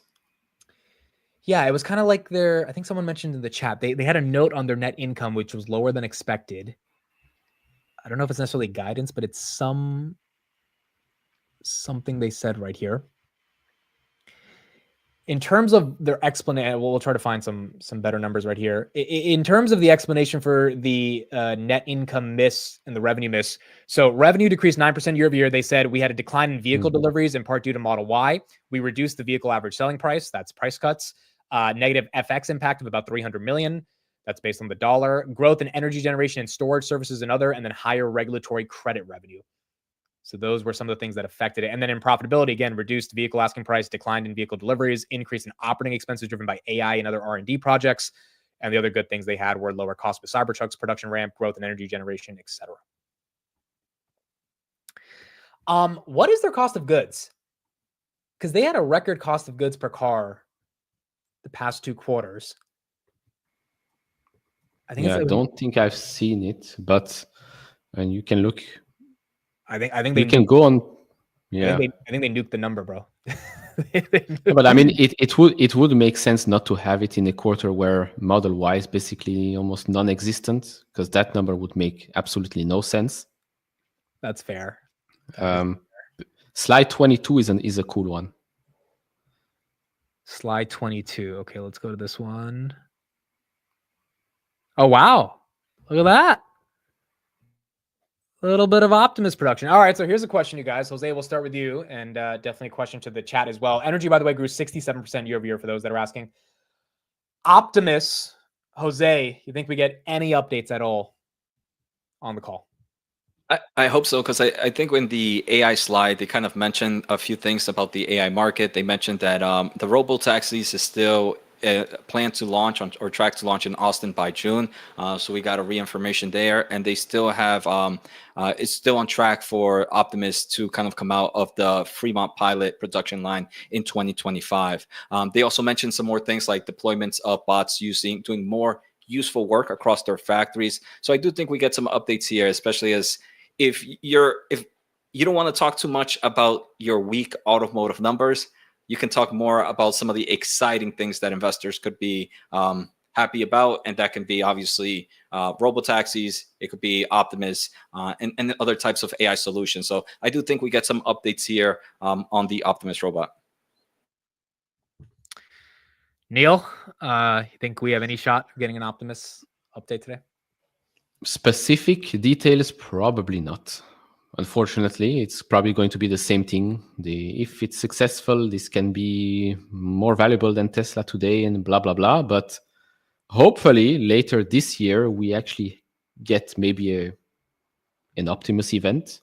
Like we've had a Robotaxi event last year. Maybe this year we get an Optimus event. That would be cool, where they show off their latest robot, do something useful. I don't know. That could be great, because I do feel that they lack these types of events, because we only get four times a year. We get them during the earnings call. Okay, we had them 3 weeks ago, like a talk that came out of nowhere. But I would like them to have maybe 1 or 2 events.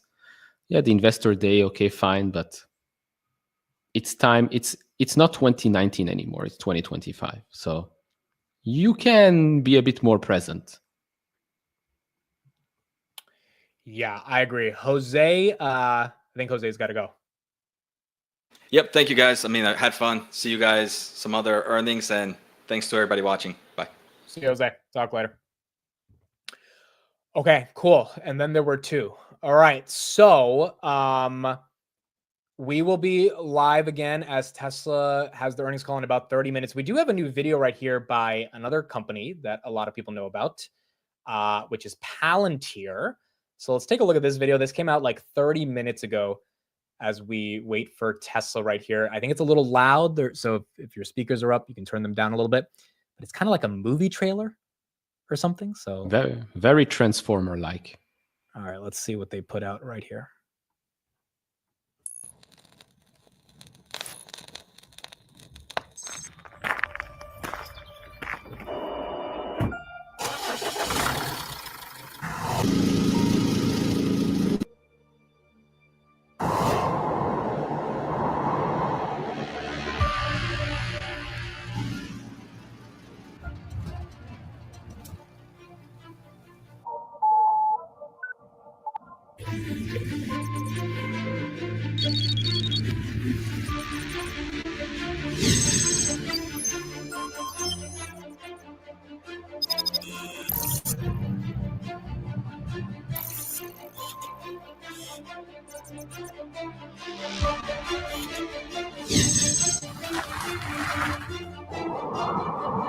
Getting into position. Stand by.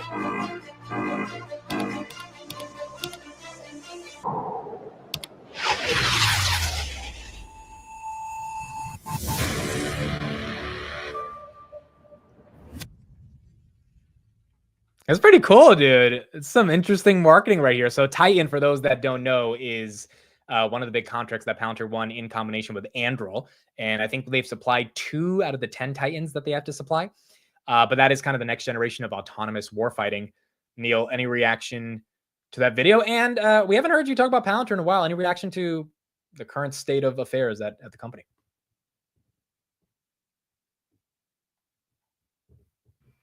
Voilà, unmuted. The video is very, very cool. I mean, the video really reminds me of a Transformer type of scene. Unfortunately, it reminded me of Decepticons, which is the bad guys, but okay. No, the company, yeah, unfortunately, I'm still not a shareholder anymore because that thing just, I mean, it's still above $90. It's pretty incredible, although it did drop under $70. So I could have bought back at the low 60. I think it was 64 at one point. Yeah. Unfortunately, I do not have a tree that makes money on a daily basis, so could not buy it. But I'll be patient. I've seen all the announcements. I still follow the company. Funny enough, I was in Greece for 10 days. I had the Palantir shirt on, and someone taps my back and he's like, "Excuse me, do you work for Palantir?"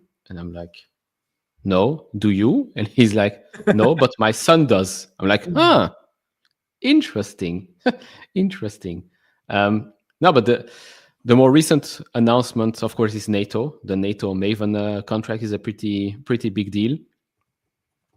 And then, of course, we've got some hit pieces coming out left, right, and center, as always. When things go the right direction, you always have the same things that, well, I've actually seen also some YouTube videos pop up. Maybe you've seen some of those YouTube videos pop up on your feed on YouTube as well, talking about Peter Thiel and maybe the dark side of things, blah, blah, blah. So they're definitely getting more attention from both sides.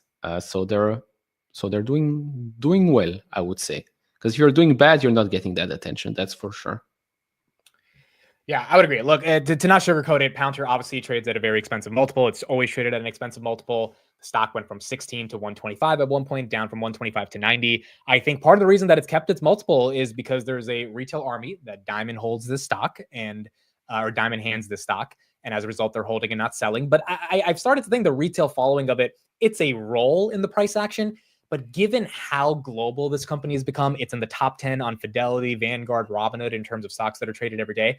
I think it's not just retail. I think there's plenty of institutional investors that have put their hat in the ring when it comes to Palantir. And even if retail sold all their shares, like, would that cause a decline? Sure. But I think this one is being controlled now by the big boys. And they've obviously continued to keep giving it a multiple. I mean, yesterday at one point during the day, every SaaS name, Intuit, Salesforce, Datadog, Snowflake, everything was red. Palantir was up 2%. And part of it has to do with the fact that they've got a big government business. They've got a big AI commercial business in the United States that's growing rapidly, and they haven't really begun major international growth. And if that's a catalyst that starts to become more prevalent for them, obviously that could be very good for the company and their earnings right here. It has the opposite issue with Tesla. Like, Tesla is not growing anymore, but it trades at a crazy multiple. Palantir is growing almost 40%, trades at a crazy multiple, but there is at least some growth to help justify that growth. I have a question here, because Palantir, I mean, you know where they stand. I know where they stand. You could have guessed that maybe they would have the same issue as Tesla politically.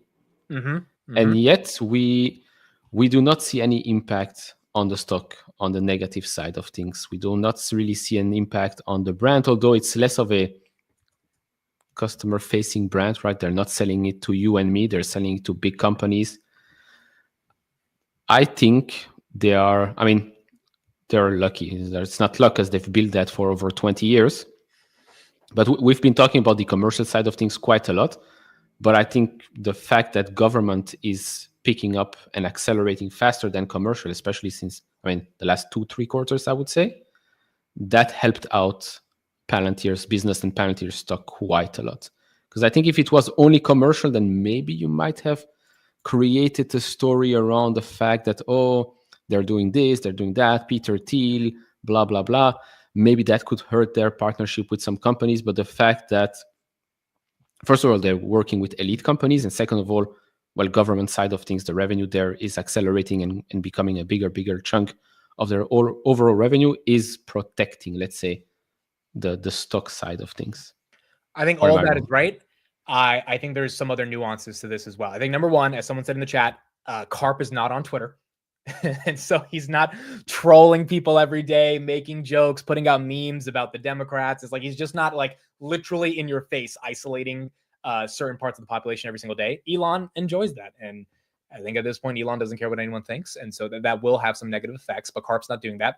Number two, Palantir's always had a ton of political controversies. We're seeing this right now with a lot of videos coming out about what Palantir's doing, what their work is with the government.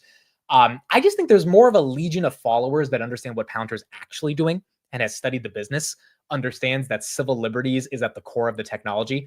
And they've put out extensive amounts of literature that anyone can publicly read about the relationship between the government, what they do, why they justify the nature of technology in the context of understanding it from an ethical paradigm.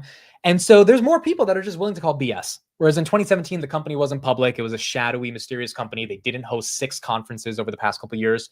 And you had Vice Media that controlled the top search for Palantir on Google. Whereas now there's a lot of independent content creators like myself and other people that are out there that are just like trying to show a counter perspective. And I think that counter perspective has not only helped the stock, but it's also not allowed the stock to fall into the mind share of the general population that this is an evil company, which it's not. At least in my opinion, it's not. I think the majority of people would agree with that. I don't think Tesla's an evil company either. I don't think Elon's an evil person, but given the brand affiliation and how people have stretched the truth of it, that's how people conclude how Tesla should trade at the end of the day. Yeah, no, I agree. I mean, Karp does pop up on TV more, and he has some very good one-liners when he goes on TV and when he talks about short sellers and whatnot and Motel 6. But yeah, no, I agree. I mean, imagine if Karp was on X. How would that look? That would be quite interesting. But no, I mean, when you look at Tesla, you're looking at a company that makes EVs, that wants to transform the world, move the world towards a more sustainable one.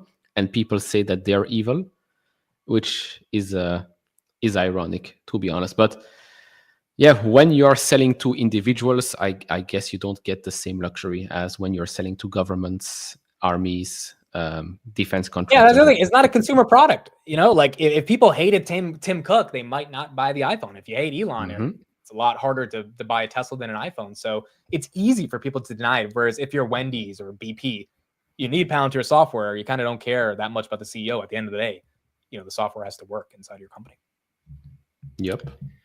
The call is in 20 minutes, guys. So we will have the call starting in about 20 minutes, and we will see what Elon says and if there's any mention of Optimus, Robotaxi, all that good stuff. Let's do a little bit of macro coverage. Obviously, tariffs are in the news, and that's been affecting everything. I imagine Elon's going to spend some time talking about tariffs. Who knows? Maybe Elon's going to try to throw some subtle shots indirectly at Trump and try to get those comments to hit the mainstream about, hey, if you're going to keep imposing tariffs as aggressively as you are, just know that it's going to hurt Tesla.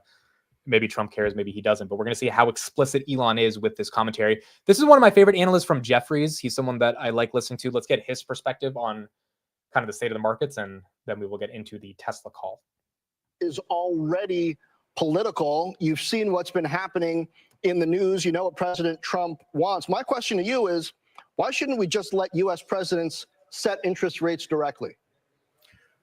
Well, I think we've learned that having too much power in the executive branch with a shorter horizon can lead to some trouble. We've seen it before. So we've tried to give some independence to our central banks, and that's the nature of central banking around the globe. There's an equilibrium, but it's a push and pull. And John, I think if the central bank takes too much of an opposing view to the current administration, it can be quite a negative on the economy. So I think we're looking for balance. And I think this president is pointing out that there may be some imbalances, maybe the September move of 50 basis points, certainly what happened in 2018 with Chair Powell going quite aggressively against the agenda and many prolific speakers egging him on, like his old colleague Bill Dudley asking him to create a recession, to oust Trump. We know the institution's political. We know that the political forces, as Christine Lagarde said very accurately, political forces shape monetary policy. It's just a question of finding a balance between the short-term gains that maybe an administration might want and sort of long-term good policy that comes from focusing on price stability and full employment. Well, David.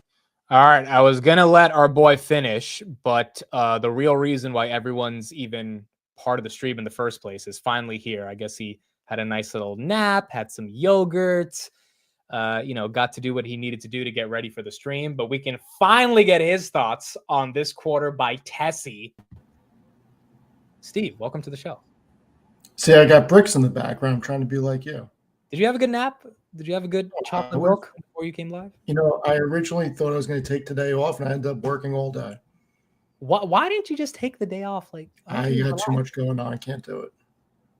Well, can I just tell you, I haven't taken vacation in, like, legit, I haven't gone on vacation since, can't even tell you, 2019 maybe? We should go do an FSD road trip across the country. No, thank you. That's not happening. All right, so Steve missed on the top and the bottom badly. Operating margins are 2.1%. The stock is flat. What's your reaction to this quarter? My model was pretty accurate for this quarter is what my reaction is. I said they would miss by as much as 2.14 billion. They missed by 2.07 billion. I mean, I came in with that wide miss, like almost to the dollar. And I said to you earlier that they were going to miss by at least 2 billion. Now, I made two charts very quickly. And keep in mind, I am not a long-term Tesla bear. I'm a shareholder, but I am not happy about this quarter at all. I think right now the stock's treading water, and it all depends on what Elon says. This could go either way. This could go to 325 or this could go to 180 after hours. So let me just share this. And again, guys, we got the call in about 15 minutes for Tesla.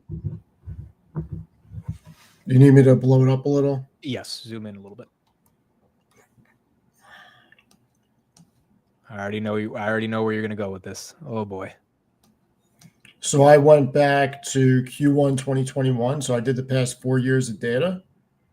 And you haven't had a quarter on auto this bad since 2021. I mean, that's not bullish for the automobile business. I don't care how you want to shake it. I don't care what anybody wants to say. That's not good. Now, if they come out and do 18 or 19 billion next quarter and the quarter after that, and this quarter becomes an anomaly, that could absolutely happen. And then this quarter could just be a blip. It could be an anomaly. But right now, things were going sideways with automotive revenue. It really wasn't growing for a couple of years. This big of a drop is not a good sign. Now, the other thing that is not a good sign either is you look at services and energy, they both fell quarter over quarter. And while that happened in Q3 2024 and then it bumped up, there's no guarantee that it's going to bump up again. We got to wait and see how it plays out. But the growth trajectory that both of these segments had is now broken. So this is all about optimists going into this earning call right now. I cannot be more. I want to share the actual data. So let me just share a different screen. So let me share this. Could you get actually? I got the other day. Okay. So I got mine today. That's why I wish you had said today, because then we both could have cut our haircut. No. So I wish people had actually read this article. I mean, you still can. I don't think people did. But I read this article a couple of weeks ago about Tesla, and one of the examples, and look, I've never been a robotaxi person, but I'm going to really show some numbers. I should put this in perspective for people.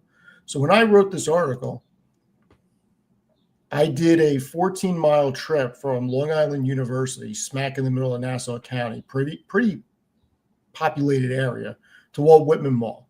This was on a Saturday afternoon, and the cost was $37.50, discounted 30% for $30.49. And that's on a Saturday with no traffic to go 14 miles. I mean, to put that in perspective, the whole thesis around ride hailing and the whole robo-taxi thing is that people are going to get rid of their cars and they're going to entrench on Lyft and Uber. Lyft and Uber, the entire global ride hailing market is only expected to grow to $322 billion in 2030. Right now, it's at $203 billion. The numbers of $1 trillion, they don't work. And I'm going to disprove, well, I can't disprove it because it hasn't happened yet, but I'm going to make a pretty good argument about why robotaxi is not why you should be bullish. Based on the example that I showed, a 14-mile trip, I'll stop sharing this, but I will respond to any comments that people want to leave on that article. But whoa, hold on real quick before you talk. We just got a quote from Trump. China tariff will come down substantially. Good. All right, you can keep talking, but I think markets might be moving off that. Go ahead. So when you think about a $30 price point, let's just say $30 is where it's going to be. And let's just assume the average trip for each worker is 14 miles. And those numbers are what the average person is going to do. That comes to $1,200 a month to replace going to and from work 5 days a week in the month. That does not include using a vehicle for anything else. In order for this to make people get rid of their vehicles, it has to save them money. And I don't know what the average car payment and average insurance is, but I would speculate the combination is probably around $500 a month.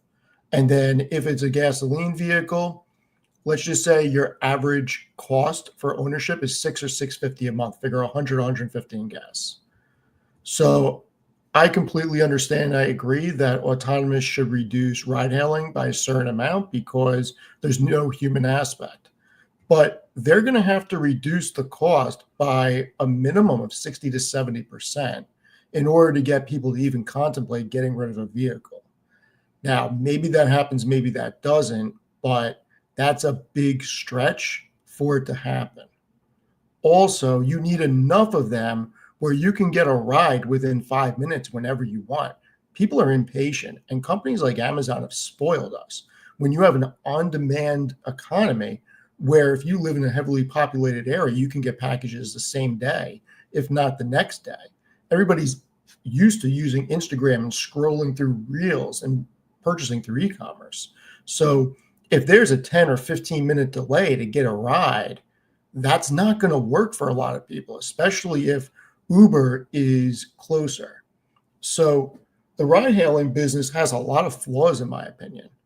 Optimus is going to make or break this company at this point, and he better play up the entire Optimus platform and come out with, we are building big manufacturing plant. There's going to be X amount deployed by Q4 or in Q4. And 2026 is going to be the year where you see an inflection point on the trajectory to mass adoption. If he doesn't say that, I'm very worried about where this stock goes. So you're saying if they manage to increase the supply, that's fine. Because if you increase the supply, you don't have to wait that long. For the robotaxi? Yeah. You got to do two things. One, you have to have a huge supply, so the wait time is comparable to Uber or Lyft or Yellow Cab, whatever is in your area. So it has to be comparable. Otherwise, people will pay an extra couple of bucks to go on their way when they need to. That's the first thing. The second thing is it has to, the economies of scale have to make sense for somebody to get rid of their vehicle. And that price point is probably $400 to $450 all in for the month for driving, because it's got to be, it can't be just a wash, because people aren't going to give up a vehicle for a wash when they can just use their vehicle at any time. They got to get something out of it, and they have to save money. So I'm not sure what the cost of ownership is, but like I said, I would speculate somewhere in that $500 to $600 a month range after considering a lease or a finance payment, insurance, and gas. Now, if you buy a car outright, cost of ownership is probably more like $300 a month after gas and insurance. So, it's the price. We gotta see what the pricing spectrum is for this, but I don't think robotaxi is going to be what everybody, or not everybody, but what a lot of people are making it out to seem like. Okay. I mean, they can produce. I mean, currently, what are they producing just in the US? Just over 1,000 cars a day, I think. Something like 350,000 a year or something like that. Yeah. So let's say. Maybe that was deliveries. I probably just gave a bad number. Guys, let me just stop you real quick because we do have Trump speaking live about this tariff stuff. So let me bring that in real quick, and we can continue this discussion in a bit. All right. Mr. President, on China, your press secretary has suggested that some progress is being made. Are negotiations actively underway? And do you agree with Secretary Bessent, who has suggested that the current standoff with China is not sustainable? We're doing fine with China. We're doing fine with almost every country. Everybody wants to have involvement with the United States. As you know, we were losing $5 billion a day during the Biden administration. During that last year, it was a horror show what they were doing on trade. $5 billion a day. And now we have it down to a very low number because we're getting 25% from the automobile industry, from autos. We're getting 25% for steel, 25% for aluminum, and we're getting the baseline of 10%. And think of it, we're losing almost $2 trillion on trade. And those days are gone. We're not going to do that again. We're not going to let that happen. We're being ripped off by almost, I don't say every, but very close to every country, everywhere in the world, just being ripped off left and right. You had no leadership. You had people that didn't know what they were doing. And we're going to turn the country around. We have a very nice phrase, make America great again. That's what we're going to do. And it's going to start with trade. We're doing really well. I see the stock market was up nicely, but this is a transition period, and it's going to be a little while, but we are doing well with every country. Ultimately, we have something they want, and you have to view it that way. We have something they want, and they want very badly. And, it's going to be, they're coming in, they're taking treasure, they're taking jobs when they do that, and they have to pay. And they don't have to pay if they come in and create their own jobs. If they do their product here, if they build their product or make their product in the United States, we have absolutely no tariffs and we welcome people. But we're taking in a lot of money from tariffs, and our country is getting stronger all the time because the other was not sustainable. With China. Are you going to play hardball with them? Are you going to mention COVID? Well, I'm not going to say, no, I'm not going to mention COVID. I'm not going to say, oh, I'm going to play hardball with China. I'm going to play hardball with you, President Xi. No. We're going to be very nice. They're going to be very nice, and we'll see what happens. But ultimately, they have to make a deal because otherwise they're not going to be able to deal in the United States. So we want them involved, but they have to, and other countries have to make a deal. And if they don't make a deal, we'll set the deal because we're the ones that set the deal. Scott and Howard and myself and others, we're going to be setting the deal, and it'll be a fair deal for everybody. And it'll be, I think it's a process that's going to go pretty quickly. We've spoken to many, many countries, and we're getting their views on things. There are a lot of things. They have VAT taxes. They have everything you can have. Don't forget, as an example, the European Union was set up to take advantage of the United States. That's why it was set. And they've done that, but they're not doing that anymore. Yeah. Mr. President, will you prevent Hamas from having any role in governing a post-war Gaza? And will Hamas have to be permanently eradicated? Okay, so that was the main stuff. Any quick reaction from you guys? The market, Tesla's up almost 4% because of this, it seems. Steve, you're muted. Yeah, it's up 4.5. Wonderful day to report an extremely bad quarter. Yeah, Tesla's lucking out completely lucking out right now. This doesn't change. anything for Tesla. Oh my God! I feel like something happened last quarter too, or one of the more recent quarters where it was a really bad quarter and they lucked out because something was going on. Like this, last quarter. It was last quarter. Like I don't know. Dude, the S&P is up 1% after hours. Robin, it's up Okay. 8.4. Great. So I got the production number. So Tesla produced 362,615 vehicles in Q1, and that was a drop quarter over quarter from 459,000 and change, and year over year from 433,000 and change. So, yeah, I mean, look, they need to completely increase production. Otherwise, the robo-taxi line of revenue is not going to materialize the way people think. If the cost per ride is extremely cheap because you want people to use it and not use their car, basically.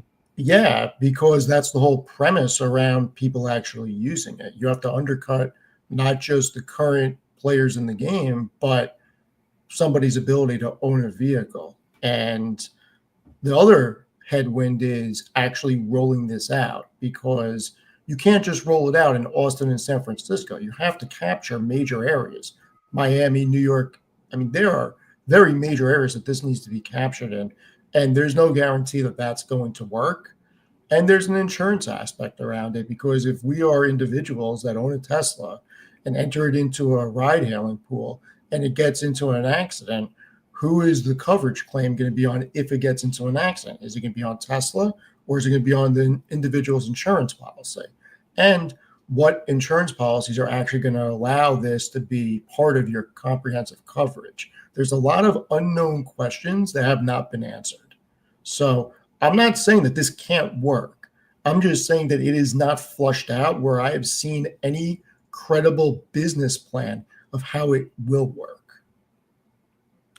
The earnings call should be starting in just 30 seconds. It is not literally live yet. We're going to get to you guys as soon as it's live. Again, markets pumping after hours. If you're just joining, the reason for this is not because Tesla had a great earnings. Tesla right here, 247 up 4%, but it's because Trump just said a deal with China seems very likely. He's been saying that for the past couple of days, but given what he said today, that tariffs are going to come down, it was one of the first sort of public moments where he acknowledged, hey, this 145% tariff is not going to last forever, and the market is ready to flip on a dime. Look, I think we all knew that those numbers weren't going to be the final numbers, and the market's been taking a knee-jerk reaction to things. So let's see where everything lands. I mean, right now we have a set of numbers from Tesla. I think we can all say this quarter wasn't optimal. Yeah. I think that's fair. Now, the question is if this rally fades, which more likely than not, I mean, we'll see what happens tomorrow, but S&P 500 up 1% after hours is a big deal, and it's going based off this narrative that China's tariffs won't last forever. And he's not firing Jerome Powell either. But here's my question to the two of you. Let's say you get trade deals happen, and that's no longer a thing in a couple of weeks from now. If Elon does not come out and really pump robotics, do we think that Tesla can rebound without that? That's the real thing. Like, can they have a good year-over-year growth rate when they did not have a good year-over-year growth rate last year? And there are certain aspects that are part of that he can't erase. So if he is not going to be able to get robotics, do we think that they can turn around the energy services and automotive business? I mean, robotics will be nothing this year anyways, right? Optimus is not going to sell this year. So it's more likely to be coming from energy services and hopefully the new, more affordable models that we still have no clue what the heck that's going to be. But those are supposed to put Tesla back on the growth trajectory. And then next year, you could say maybe the Tesla Semi once that ramps up.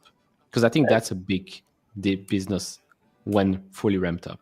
At least with robotics, the market is forward-looking. So if they really come out with progress on it, they'll give it a bid based on that. And because it's Tesla and they something that nobody else has been able to do and transform the automotive industry and went up against Ford and GM when nobody else had the ability to do that. They've already proved that they can scale an automotive company. That's why I'm bullish on robotics, because if they were able to do that with automotive, they got over 30 billion in cash right now. They're going to scale humanoids, no problem. So I am worried that there is a lot of brand reputation damage at the moment. And I think that that's going to impact sales in 2025 on the automotive. Maybe we get energy revenue to increase, but I'm really not sure about services at this point. I mean, one thing I will say is if we get these trade deals and we get into a good macro and the tariffs go away, Tesla was at 500 in December with the same crappy growth. Right, but it's still overvalued based on where the valuation is. Sure, but I mean, if look, we turn back into a bull market, who knows? Look, the bottom line with Tesla is, where the hell is their earnings? By the way, guys, the call has not started yet. You can hear the audio in the background. The call officially has not started yet. What do they do? I don't know. Here we go. Shareholder deck. What do they do in net income this quarter? Is the real question. I'm finding it right now. Not much. 420. Okay, Funny and they did enough. 664 million in free cash flow. Let's just say that they do 15 billion in free cash flow this year after a really bad Q1. Let's give them the benefit of the doubt. Okay, where's the market cap right now? 700 billion around.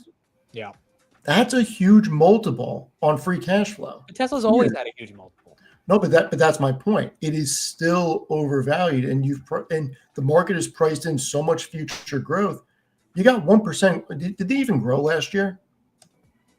It was either negative 1% or 1% growth. Hold on. Yeah. So the market's been giving them a huge multiple on a story that was materializing. It absolutely was materializing. But in 2023, they did 96.77 billion in total revenue.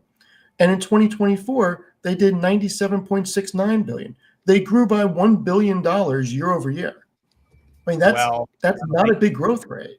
They could grow into the multiple, but to your point, they've got to really show the growth. Yeah, I agree. They could, but they need robotaxi to really work, and they need Optimus to really work to grow into it. You look at Tesla versus NVIDIA right now, there is not an argument that anybody can make me buy more Tesla over NVIDIA or Amazon for that matter. I mean, or Google or plenty of other names, to be Tesla's honest. not the only stock in the market. So if you're going to put your money somewhere, there needs to be a compelling case. And Tesla growing into a multiple that the market's been giving them a lot of leeway on isn't an exciting story for me. For those that are just joining, the call is not live yet. And what you're seeing on the screen is the reason why we are pumping after hours. We've been talking about it on the show for the past couple of days now. Any tweet could change. In this case, it wasn't a tweet. It was Trump saying that China tariffs are going to be coming down. Having said that, let's get into the call. We are starting Tesla Q1 2025. Ninja and a number of other executives. Our Q1 results were announced at about 3 p.m. Central Time, and the update deck be published at the same link as this webcast. During this call, we will discuss our business outlook and make forward-looking statements. These comments are based on our predictions and expectations as of today. Actual events or results could differ materially due to a number of risks and uncertainties, including those mentioned in our most recent filings with the SEC. During the question and answer portion of today's call, please limit yourself to one question and one follow-up. Please use the raise hand button to join the question queue. Before we jump into Q&A, Elon will be providing an update. Elon? Hello, everyone. Well, it's never a dull moment these days. One thing's for sure, every day is going to be exciting. As people know, there's been some blowback for the time that I've been spending in government with the Department of Government Efficiency, or DOGE. I think the work that we're doing there is actually very important for trying to rein in the insane deficit that is leading our country, the United States, to destruction. And the DOGE team has made a lot of progress in addressing waste and fraud. The natural blowback from that is those who were receiving the wasteful dollars and the fraudulent dollars will try to attack me and Doge team and anything associated with me. So then I'm really left with two choices. Should we just let the waste and fraud continue? And it was continuing at it to grow at a really unsustainable pace that was bankrupting the country, or to fight the waste and fraud and try to get the country back on the right track. And I believe the right thing to do is to fight the waste and fraud and get the country back on the right track, and working together with President Trump and his administration. Because if the ship of America goes down, we all go down with it, including Tesla and everyone else. So I think this is this critical work. Now, the protests that you'll see out there, they're very organized, they're paid for. They're obviously not going to admit that the reason that they're protesting is because they're receiving fraudulent money, or that they're the recipients of wasteful largesse, but they're going to come up with some other reason. But that is the real reason for the protests. The actual reason is that those receiving the waste and fraud wish to continue receiving it.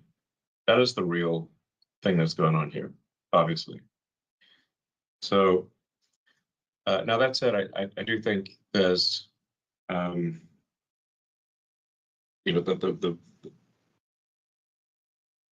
large slug of work necessary to get the Doge team in place and working in the government to get the financial house in order is mostly done. And I think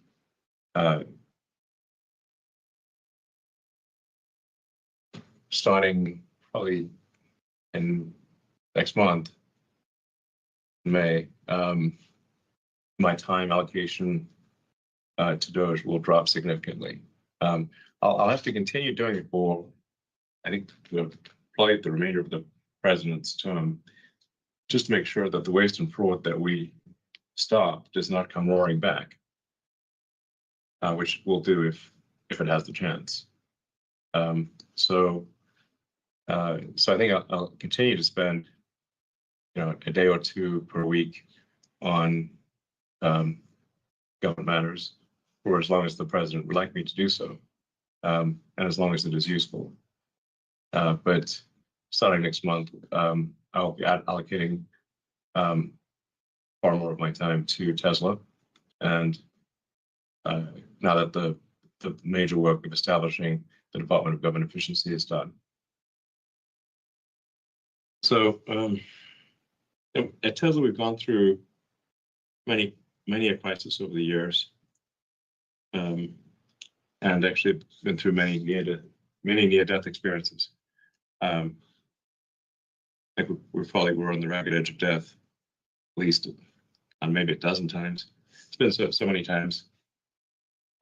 This is not one of those times. We're not on the ragged edge of death, not even close. But there are some challenges, and I expect that this year will be there'll probably be some unexpected bumps this year. But I remain extremely optimistic about the future of the company. The future of the company is fundamentally based on large-scale autonomous cars, and large-scale, in large volume, vast numbers of autonomous humanoid robots. So the value of a company that makes truly useful autonomous humanoid robots and autonomous useful vehicles at scale, at low cost, which is what Tesla's going to do, is staggering. I continue to believe that Tesla, with excellent execution, will be the most valuable company in the world by far. But that's an important if. We must execute well. But if we do execute well, I I think Tesla will be the most valuable company in the world by far. It may be as valuable as the next 5 companies combined. So, but there'll be a few bumps along the road before that happens. I said, I think on the last earnings call that, we'll start to see the prosperity of autonomy take effect in a material way around the middle of next year. Well, we still expect to be selling fully autonomous rides in June in Austin, as we've been saying for now several months. So that's continued. But the real question from a financial standpoint is, when does it really become material and affect the bottom line of the company, and start to be a fundamental part of when does it move the financial needle in a significant way? That's probably around the middle of next year, second half of next year. And then once it does start to move the financial needle in a significant way, it will really go exponential from there. So I'd encourage people to look beyond like the,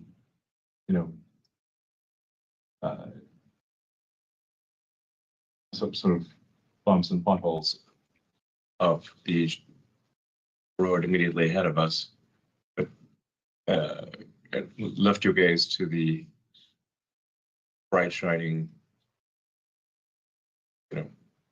citadel on a hill. I don't know, some Reagan-esque imagery, and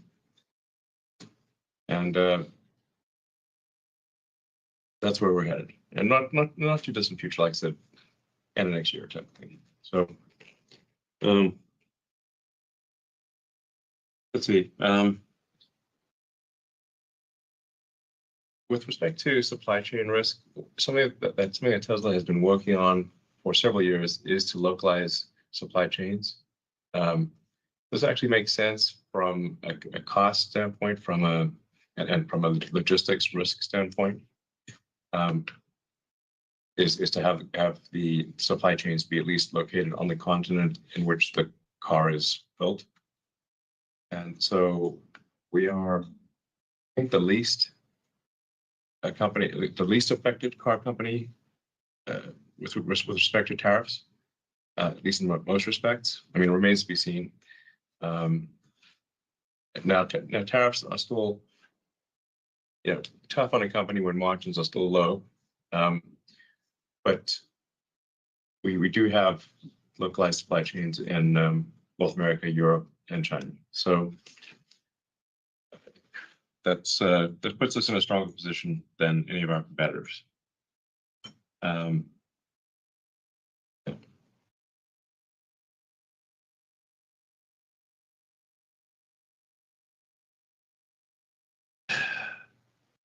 undoubtedly, I'm going to get a lot of questions about tariffs. And I just want to emphasize that the tariff decision is entirely up to the President of the United States. I will weigh in with my advice with the President, which he will listen to my advice, but then it's up to him, of course, to make his decision. I've been on the record many times as saying that I believe lower tariffs are generally a good idea for prosperity. But this decision is fundamentally up to the elected representative of the people, being the President of the United States. So, I'll continue to advocate for lower tariffs rather than higher tariffs, but that's all I can do. So, now let me walk you through why I'm so excited about the future of Tesla. So first of all, autonomy. The team and I are laser focused on bringing robotaxi to Austin in June. Unsupervised autonomy will first be solved for the Model Y in Austin, and then actually we should parse out the terms for robotic taxi or robotaxi, and just generally like what's the Cybercab, because we've got a product called the Cybercab, and then but any Tesla, which could be an S3, X, or Y that is autonomous, is a robotic taxi or robotaxi. It's very confusing. So the vast majority of the Tesla fleet that we've made is capable of being a robotaxi or robotic taxi. As we're going from, once we can make the system work where you can have paid rides fully autonomously with no one in the car in one city, that is a very scalable thing for us to go broadly within whatever jurisdiction allows us to operate. So because what we're solving for is a general solution to autonomy, not a city-specific solution for autonomy, once we make it work in a few cities, we can basically make it work in all cities in that legal jurisdiction. So once we can make it basically work in a few cities in America, we can make it work anywhere in America. Once we can make it work in a few cities in China, we can make it work anywhere in China, likewise in Europe, limited only by regulatory approvals. So this is the advantage of having a generalized solution using artificial intelligence and an AI chip that Tesla designed specifically for this purpose, as opposed to very expensive sensors and high precision maps of a particular neighborhood where that neighborhood may change or often changes, and then the cost stops working. So we have a general solution instead of a specific solution. Yeah.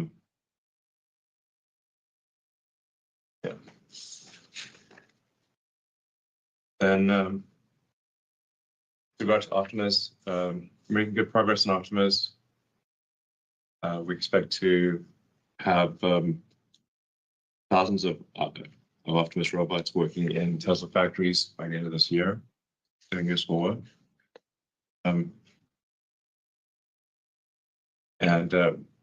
We expect to scale Optimus up faster than any product, I think, in history, to get to millions of units per year as soon as possible. I think feel confident in getting to 1 million units per year in less than 5 years, maybe 4 years. So by 2030, I feel confident in predicting 1 million Optimus units per year. It might be 2029. So let's see, with respect to energy, our energy business is doing very well. The Megapack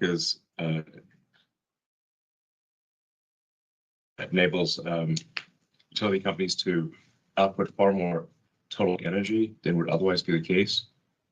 When you think of the energy capability of a grid, it's much more than say total energy output per year. If the power plants could operate at peak power for all 24 hours, as opposed to being at half power, or sometimes a quarter power at night, then you could double the energy output of existing power plants. But in order to do that, you need to buffer the energy so that you can charge up something like battery pack at night and then discharge into the grid during the day. So this is a massive unlock on total energy output of any given grid over the course of a year. And utility companies are beginning to realize this and are buying our megapacks at scale. So at this point, a gigawatt class battery is quite a common thing. So we have many orders in the hopper for gigawatt and beyond batteries. And we expect the stationary energy storage business to scale ultimately to terawatts per year. So very, very big numbers. Now, Q1, first quarters of a year are usually pretty tricky because it's usually the worst quarter of the year because people don't want to go buy a car in the middle of winter during a blizzard. So, we picked Q1 as like a good quarter to do a cut over to the new version of the Model Y, and we changed production of the world's best-selling car. It's worth remembering the Model Y is the best-selling car of any kind on Earth, with a 1.1 billion unit per year output of a single model. And we did this changeover at the same time in factories all across the world. So congratulations to the Tesla team on an amazing job in pulling off what is a very difficult transition. So yeah, it's really, that was very impressive work. So yeah. In conclusion, while there are many near-term headwinds for us and the broader industry, the future for Tesla is brighter than ever. The value of the company is delivering sustainable abundance with our affordable AI-powered robots. So this phrase, I like this phrase, sustainable abundance for all. If you say, like, what's the ideal future that you can imagine? That's what you'd want. You'd want abundance for all in a way that's sustainable. It's good for the environment. Basically, this is the happy future. If you say, well, what's the happiest future you can imagine? One which is, that would be a future where there's sustainable abundance for all. Closest thing to heaven we can get on Earth, basically.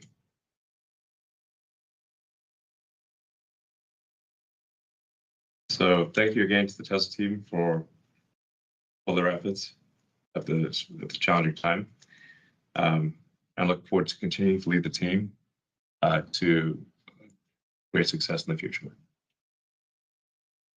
Great. Thank you very much, Elon. Before we move on, Vaibhav has some opening remarks as well. Thanks, Elon. As Elon mentioned, in Q1, we achieved something which has never been undertaken in the automotive industry of updating all our factories for the best-selling car in the world all at the same time. And this people don't understand, this was not a small feat. We're not aware of anybody else being able to do the best-selling car all at once within a quarter, and that too hitting all the timelines which we had established at the beginning. So big kudos to the team for making this happen.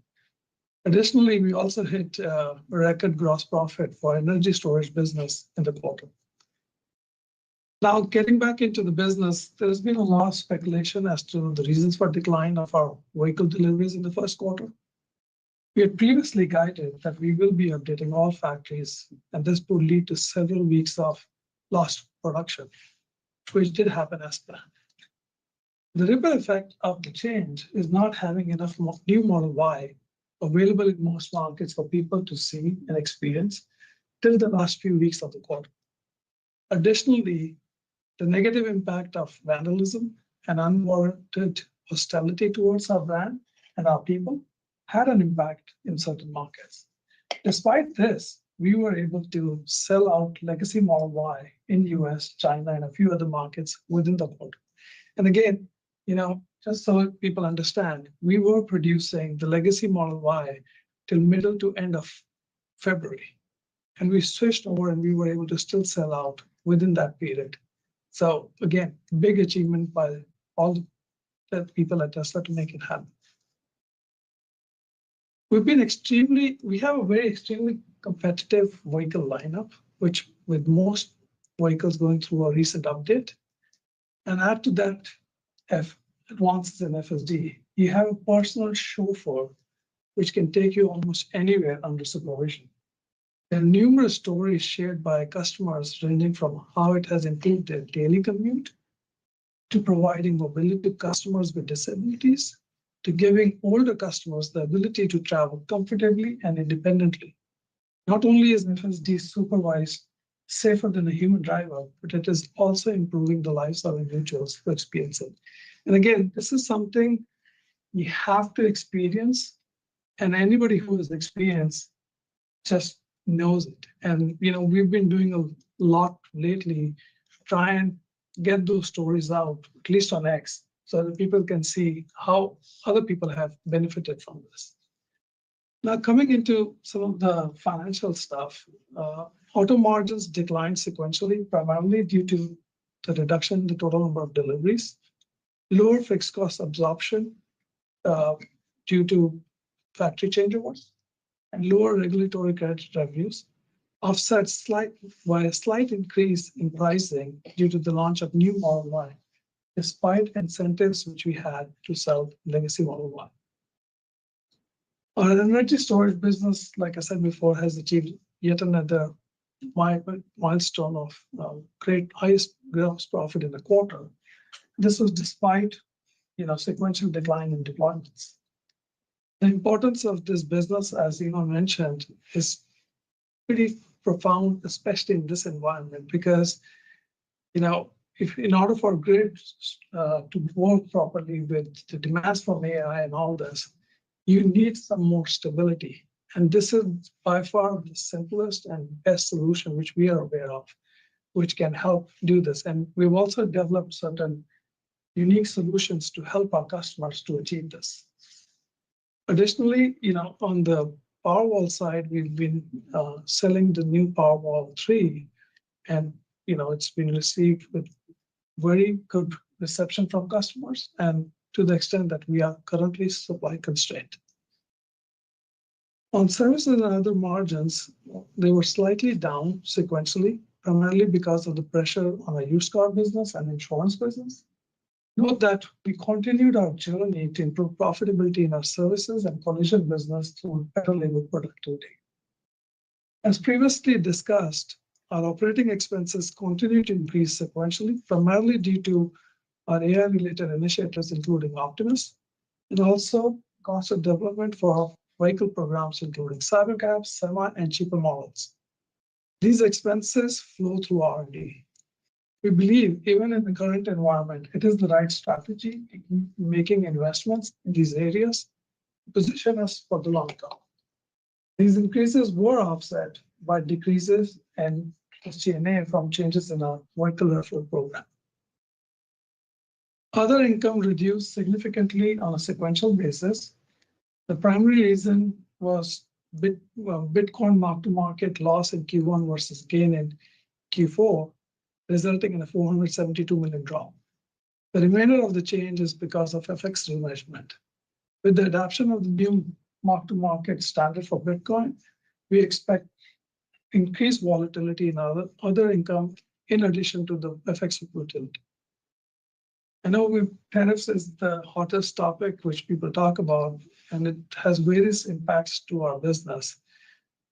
As Elon mentioned, on the vehicle business, we've been on this journey of regionalization for years.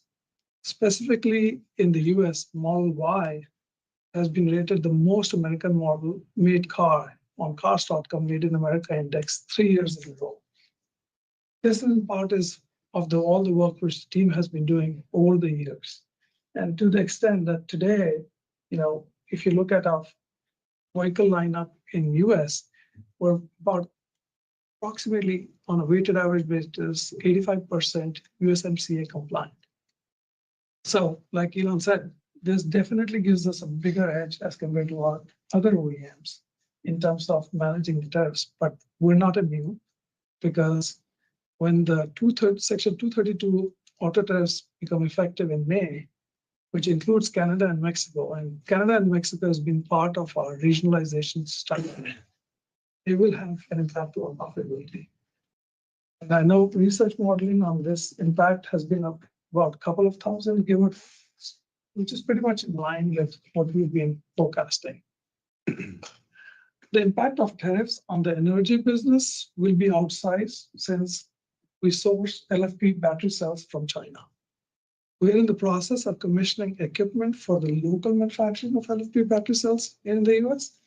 However, the equipment which we have can only service a fraction of our total installed capacity at Lathrop. We've also been working on securing additional supply chain from non-China based suppliers, but it will take time. Also note that, irrespective of all the impact on US from tariffs on the energy business, we do have Megafactory China, which just started operations in Q1, and that should take care of our business outside of US. There's also an important impact of tariffs on our capital investments. I know this is going to sound counterintuitive since in order to onshore manufacturing or expand lines, we have to bring equipment from outside the US because there is not that much capacity in US. And the current trade environment, such equipment being brought in is subject to the expense of bringing it in from China right now. Exactly. And the reality is that China has the basic one which has the most capacity to provide this equipment. Our capex guidance, inclusive of model tariffs, even with the optimization we have tried to do, it is forecasted to be still in excess of 10 billion this year. And we're still evaluating what more to do on this thing. To summarize, we have near-term challenges in our business due to tariffs and brand image. We think our strategy of providing the best product at a competitive price is going to be a winner.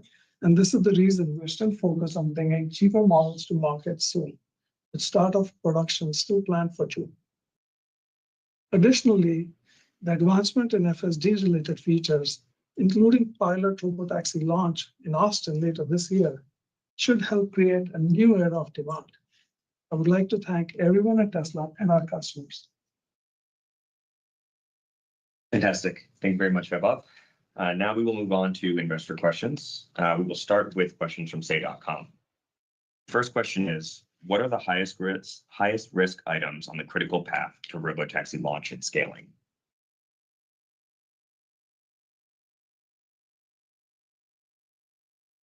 It is Ashok. Yeah, we've got Ashok on. Sure. Well, just to clarify the disambiguate the cybercab from robotaxi once again. When will the Teslas, because the Teslas that will be fully autonomous in June in Austin will be Model Ys. So that is that's currently on track to be able to do paid rides fully autonomously in Austin in June, and then to be in many other cities in the U.S. by the end of this year. It's very difficult. It's difficult to predict the exact ramp, sort of week by week, month by month, except that it will ramp up very quickly. So it's going to be like basically an S curve where it's very difficult to predict the intermediate slope of the S curve, but you kind of know where the S curve is going to end up, which is the vast majority of the Tesla fleet being autonomous. So that's why I feel confident in predicting large-scale autonomy around the middle of next year, but certainly the second half of next year. Meaning, I predict that there will be millions of Teslas operating autonomously, fully autonomously, in the second half of next year.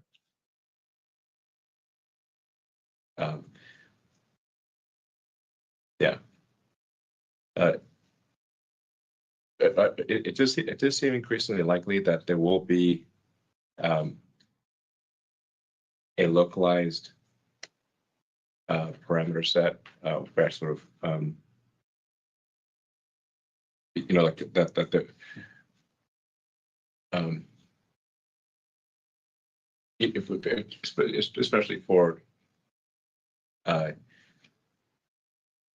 places that have, say, very snowy weather, like say if you're in the Northeast or something, that like there's, you can think of it, it's kind of like a human. Like if you could be a very good driver in California, but are you going to be also a good driver in a blizzard in Manhattan? You're not going to be as good. So there is actually some value in, you can still drive, but your probability of an accident is higher. So it's increasingly obvious that there's some value to having a localized set of parameters for different regions and localities. But this is I put that in the nice to have category. It's not the required category. Again, really the car is just very much like a human. It's digital neural nets and cameras, and humans operate with biological neural nets and eyes. And so the same strengths and weaknesses will be present for a digital neural net and cameras versus a biological neural net and eyes. Ashok, if you'd like to elaborate on that. Yeah, and speaking to the location-specific models, we still have a generalized approach, and you can see that from deployment of FSD supervised in China, where with this very minimal data that's like China-specific, the models generalize quite well to completely different driving styles. That just like shows that the AI-based solution that we have is the right one, because if you had gone down the previous rule-based solutions or like more hard-coded HD map-based solutions, it would have taken like many years to get China to work. You can see those in the videos that people post online themselves. So the generalized solution that we are pursuing is the right one that's going to scale well. And you can think of this like location-specific parameters that Elon alluded to as like a mixture of experts. And if you're sort of like familiar with the AI models like Grok and others, they all use this mixture of experts to sort of like specialize the parameters to specific tasks while still being general. This makes the model use limited amount of compute to solve for the diversity of tasks that it has to solve. In terms of addressing the question that asks for, what are the critical things that we need to get right, one thing I would like to note is validation. Self-driving is a long-tail problem where there can be a lot of edge cases that only happen very rarely. Currently, we are driving around in Austin using our QA fleet, but then it's like super rare to get interventions that are critical for robotaxi operation. And so you can like go many days without getting a single intervention. So you can't easily know whether you're improving or regressing in your capacity. And we need to build out sophisticated simulations, including neural network-based video generation. That's all happening in the background to make sure that we deliver a safe product and we are able to measure our safety, even though we can't just like see it by driving around the block or something like that. In very basic terms, if we're seeing an accident every 10,000 miles, well, then you have to drive 10,000 miles on average before you get an accident or an intervention. So it's like, okay. Now imagine, I mean, we must be really, people must be very worked out by the sheer number of Teslas doing circuits in Austin right now. We're like, well, it's going to look pretty bizarre. Yeah. Some people are chasing us away. Yeah. There's just always a convoy of Teslas going just going all over to Austin in circles. But yeah, as I just can't emphasize this enough. In order to figure out the long tail things, if it's 1 in 10,000, let's say it's 1 in 20,000 miles or 1 in 30, then now the average person drives 10,000 miles in a year. So now try to compress that test cycle into a matter of a few months. It means you need a lot of cars doing a lot of driving in order to compress that, to do in a matter of a month what would normally take someone a year. Yeah, and exactly. I would just also add that if you haven't looked at those videos coming out of China, people are those videos are amazing. Yeah, they're putting it to real test. I mean, they're taking dirt roads. Frankly, I think the Chinese consumer might be the most demanding consumer, and I actually, our customers in China are awesome. They have a lot of fun with the cars. I saw one guy take a Tesla on autonomously on a narrow dirt road. Yes. Across like a mountain, and I'm like, still a very brave person. And the Tesla's driving along on a road with no barriers, where if he makes a mistake, he's going to plunge to his doom. But it worked. Great, thank you. And if the question was on CyberCab itself, we're in B sample validation now. Yeah, we should ask that question too. Yeah, we have our first like big builds coming at the end of this quarter, within Q2, and then in the coming months they start to large scale installation of all the equipment in Giga Texas with still on schedule for production next year. Yeah, and I just want to also clarify, because I think people don't understand. They think that there's no new building being built, and where is Cybercab going to? No, it's in the Giga. It's within the same factory. Yeah. It's happening and people don't know it's just happening upstairs and all along the lines while we're still building the Model Ys and Cybertrucks every day. Yeah, it's worth noting that the Tesla Gigafactory in Austin is 3 times the size of the Pentagon, including the garden. Yeah, including the Ground Zero garden. So I go visit the Pentagon. I'm like, this building used to look big, but anymore. Great. Thank you very much. The next question is, when will FSD unsupervised be available for personal use on personally owned cars?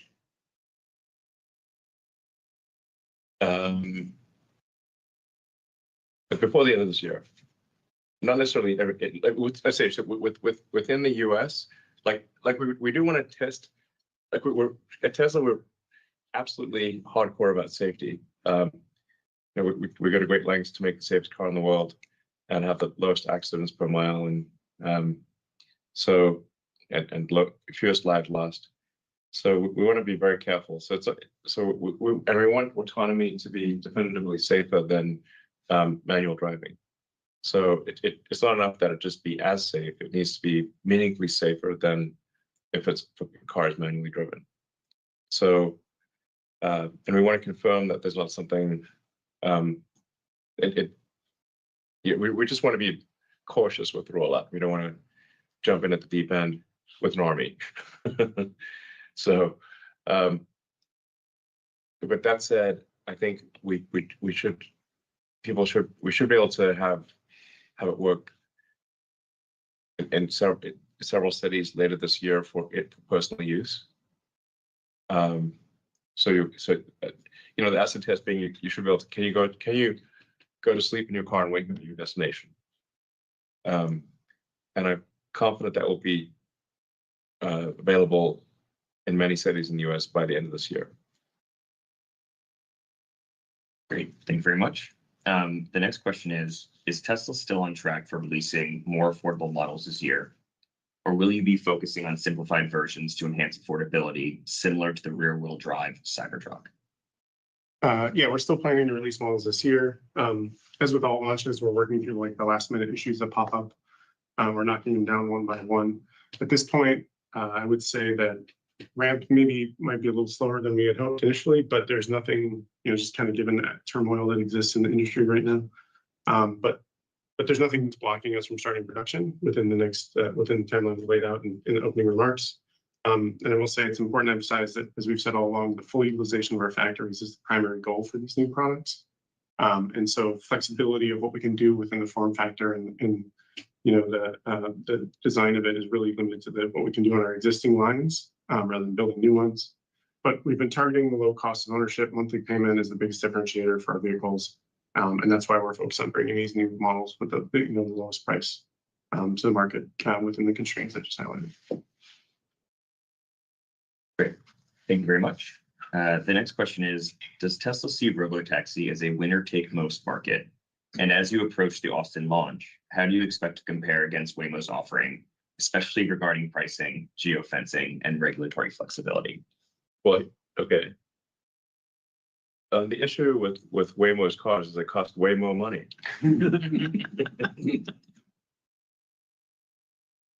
Room shot. But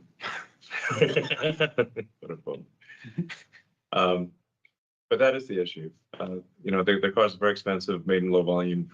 Teslas are, I don't know, probably cost a quarter or 20% of what a Waymo costs, and made in very high volume.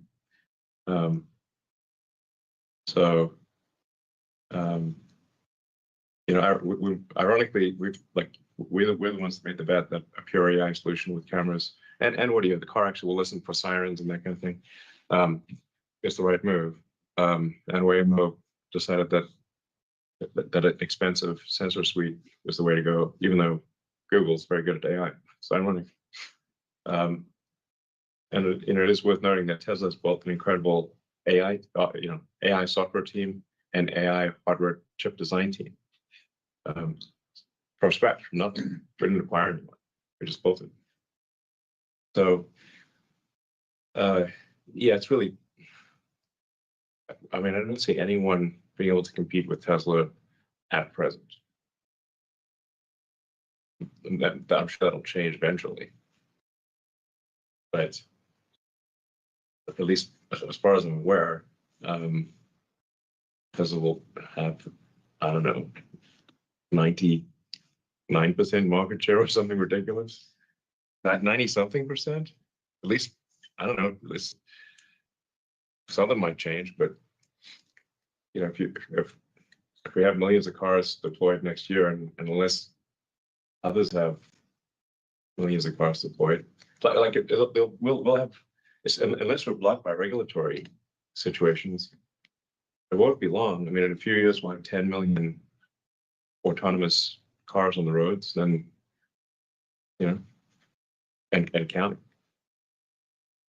I mean, the other thing which people forget is like, we're not just developing the software solution, we are also manufacturing the cars. Yeah. And like, what like Waymo has, they're taking cars and then trying to put way more money.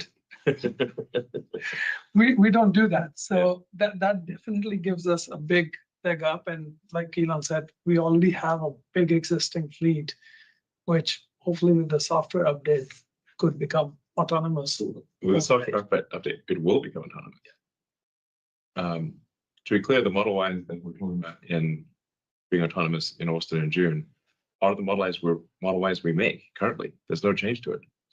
I think people don't appreciate that the car which they can buy today, the car that they have, or the car they have, is capable of these kind of things. In fact, it does drive autonomously from the factory to the end of line, every car. Yeah. Nowadays. So there's that trust through the tunnel, the Model Ys, everything. Right. Yeah. Exactly. We have. It is being put to use. It's doing useful work fully autonomously at the factories, as Ashok was mentioning. The cars drive themselves from end of line to where they're supposed to be picked up by a truck to be taken to a customer. And I'm confident also that later this year, the first Model Y will drive itself all the way to the customer. So from a factory in Boston and our one here in Fremont, California, I'm confident that from both factories, we'll be able to drive directly to a customer from the factory. Cool delivery. Yeah. Literally goes from the end of line and drives themselves to your house. It's important to note in the factories, we don't have dedicated lanes or anything. People are coming in and out every day, trucks delivering supplies, parts, construction, and people can film it. By the way, you can see this from the road. It's not covered. Exactly. In this videos, people take videos online, and anyone who wants to go see it can just drive past our Fremont factory and see the autonomous cars driving themselves. And they drive themselves and they put themselves in the exact right spot to be picked up. Yeah, the logistics yard is right there in the open. Yeah. We don't move it again to another lane. But they go to a specific spot, parking spot. Yeah. Yeah. So that's just a routine, everyday thing now. Great, thank you very much. The next question is, can you please provide an update on the unboxed method and how that is progressing? Sure. It's progressing, absolutely. As I mentioned just a minute ago, it is the basis for our CyberCab manufacturing process. It's really what we changed in order to allow the low cost of production and also get the super high levels of automation. Really levels of automation that are sort of unheard of in vehicle manufacturing scale. This is not something that when you see it be produced, you'll think of in terms of wow, that's how a car has been built for 100 years. It's really something we've changed. In the past year, we've been focusing on a lot of key development areas, like marrying these large sub-assemblies together in a precise way, in an accurate way. We've also de-risked things like corrosion of uncoated aluminum structures, the sealing across the seams of the vehicle, and when you marry assemble components. And we've even done early crash testing, and we've proven that it's going to be just as safe as every other car we built. And so we're as a, with all that combined, we kind of go into the builds that we have at the end of this quarter for the CyberCAD product, and that's the next real big test of full scale, integration of the unbox process. And yeah, that's kind of where we are. So you'll see them in test and on the test roads in a couple of months. Yeah. And although the line won't be obviously at this rate initially, this is a revolutionary production system. I'm not sure what the right word is. Unboxing sounds like something like when you get your phone. You open it up. Yeah, you have like a pleasant experience when you take your phone out of the box. But which of course is nice, but this is much more revolutionary than that. This is a profound reimagining of how to make cars in the first place. No car is made like this anywhere in the world. The factory is the product as much as the car is the product. So it's really just a first principles approach to manufacturing that will ultimately allow us, I think, I'm confident ultimately it'll allow us to achieve a cycle time, meaning a unit every 5 seconds or less off a single line. And we want to incorporate some of these for testing it into our existing production lines as well to us with the line Cybertruck already. So this is something I've been thinking about for a long time, and I've sort of been thinking about this for a long time, and it's kind of it's not a crazy thing. Like a car every 5 seconds may sound like it's coming out like bullets, but actually it's coming out at walking speed. It's like a meter a second. A meter a second. So this is like we're still far away from caring about the aerodynamic drag of the manufacturing line. Because you're still at 3 miles an hour type of thing. Every 5 seconds sounds crazy, but it's 3 miles an hour. That's what we're talking about. So yeah, you can run away from it basically.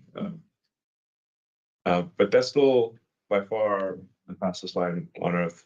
And it's like half order like I don't know. What's like the best single line on Earth? It's like about Shanghai phase 2. And that's us. 33 seconds. Yes. And we're the fastest, right? I would think so. We think we're the fastest at 33 seconds in our Shanghai factory, but this would be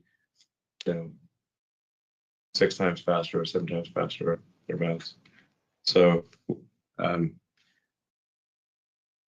yeah, it'll be slower than that at first, but the point is that like when you fully optimize the design and operation of the next generation factory that we're building right now, a 5 second cycle time or less is the design is capable of it. So if you like when you go through like a radical new architecture, you go from like being like an A. I mean, I'd say like probably Shanghai in particular is an A+ on a moderately, an advanced but still traditional car production system. Sort of, they're really doing about as good as possible to do within a conventional scenario. So trying to get much below, sort of below like 30 seconds, extremely difficult. But if not, and you start getting into sort of impossible, where you have to be faster than a human could possibly move. So then the autonomous line, it really just needs to be robots moving really fast, and that's where you get to sub 5 seconds. But we'll start off with at getting a C in. Instead of an A, getting a C in a new architecture, but then the potential is there over time to move that up to an A+ within an A+ architecture. Great, thank you very much. The next question is, how is Tesla positioning itself to flexibly adapt to global economic risks in the form of tariffs, political biases, etc.? As Elon said, we've been supply chain team been at it for a while. We continue to mitigate global economic risks like tariffs and political biases by regionalizing part supply near its factories in North America, Berlin, and Shanghai. For example, in North America, our high volume vehicle programs have over 85% North America content, and Shanghai vehicles have over 95% local content. Berlin has similar levels of regionalization as North America when you exclude the battery, and we are working on regionalizing the battery as well. This is a pre-pandemic strategy that we accelerated post-pandemic through supply diversification, dual sourcing, vertical integration, advanced analytics, and local partnerships to ensure supply chain resilience and production stability. Having said that, we're not 100% insulated, and these tariff risks are higher on our low volume platforms than the high volume ones. Yeah. In fact, there's no more vertically integrated car company than Tesla. I mean, we're the most vertically integrated car company since, Henry Ford back in the day when they were doing mining iron and stuff, and growing rubber trees. So, we're not growing rubber trees and mining iron yet, but we have built a lithium refinery in South Texas, and it's the biggest lithium refinery outside of China, I think. Is that right? Yeah, I think so. Once it's started, yeah.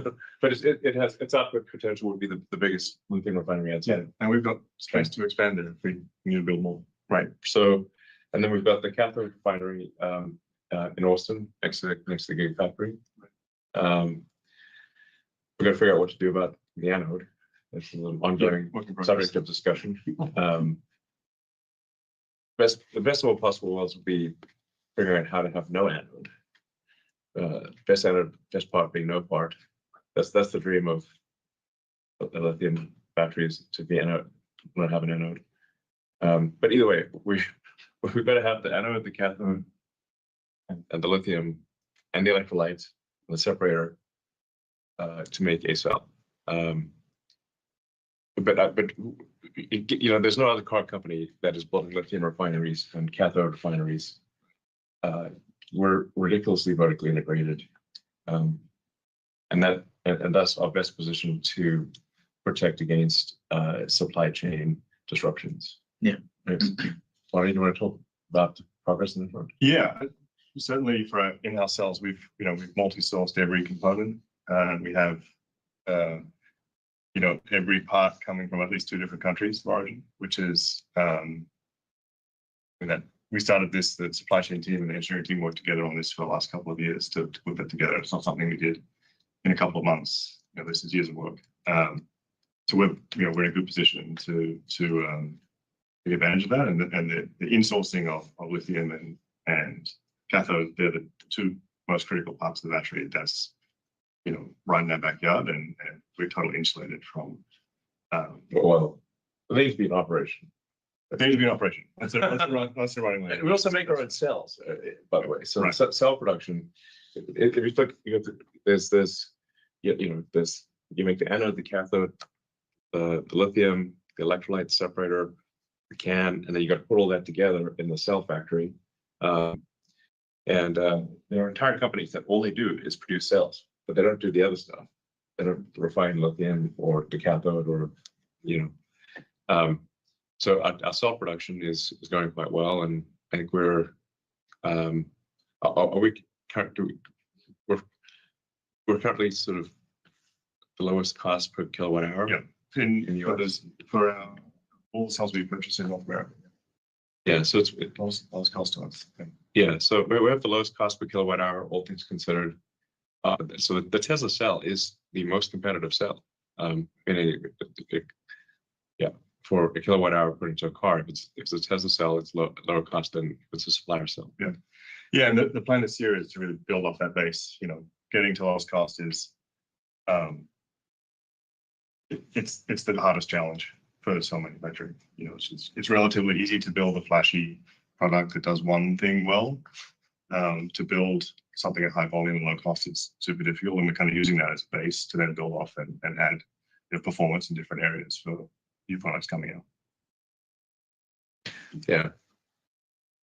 So yeah, I mean, to Elon's point, there's a lot of advantages for regionalization. The most important thing is we're not tying up working capital for 6 to 8 weeks on the ocean.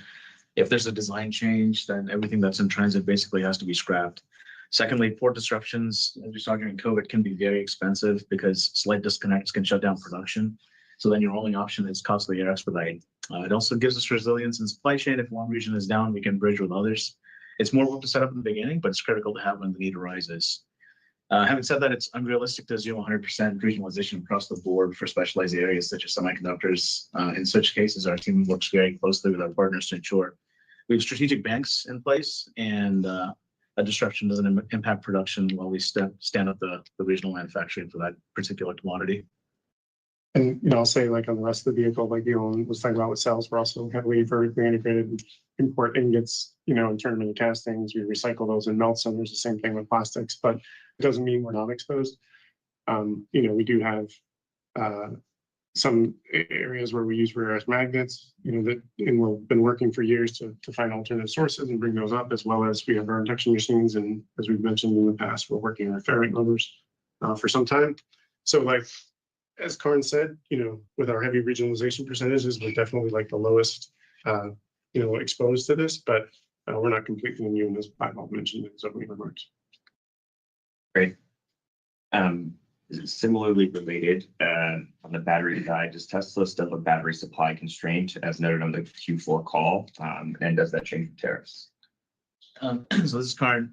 We've been working very hard to expand battery cell production in the U.S., both with vendors and what Bonnie mentioned earlier with the 4680 program. And we're also working on moving the upstream supply chain for battery cells to the United States for several years. And that strategy is really starting to pay off now.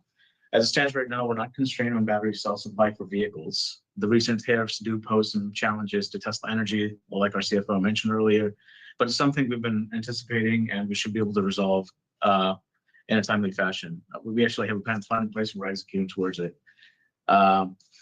We also have some other sources coming online to supplement the shortfall. And then, of course, we have the L3 production that's happening in-house. We have a slight disconnect of aligning the right cells with the right packs. So that's the little bit of puzzle that we have to solve internally. But as far as cells go, there's no shortage. Great. Thank you very much. The next question is, did Tesla experience any meaningful changes in order inflow rate in Q1 relating to all of the rumors of brand damage?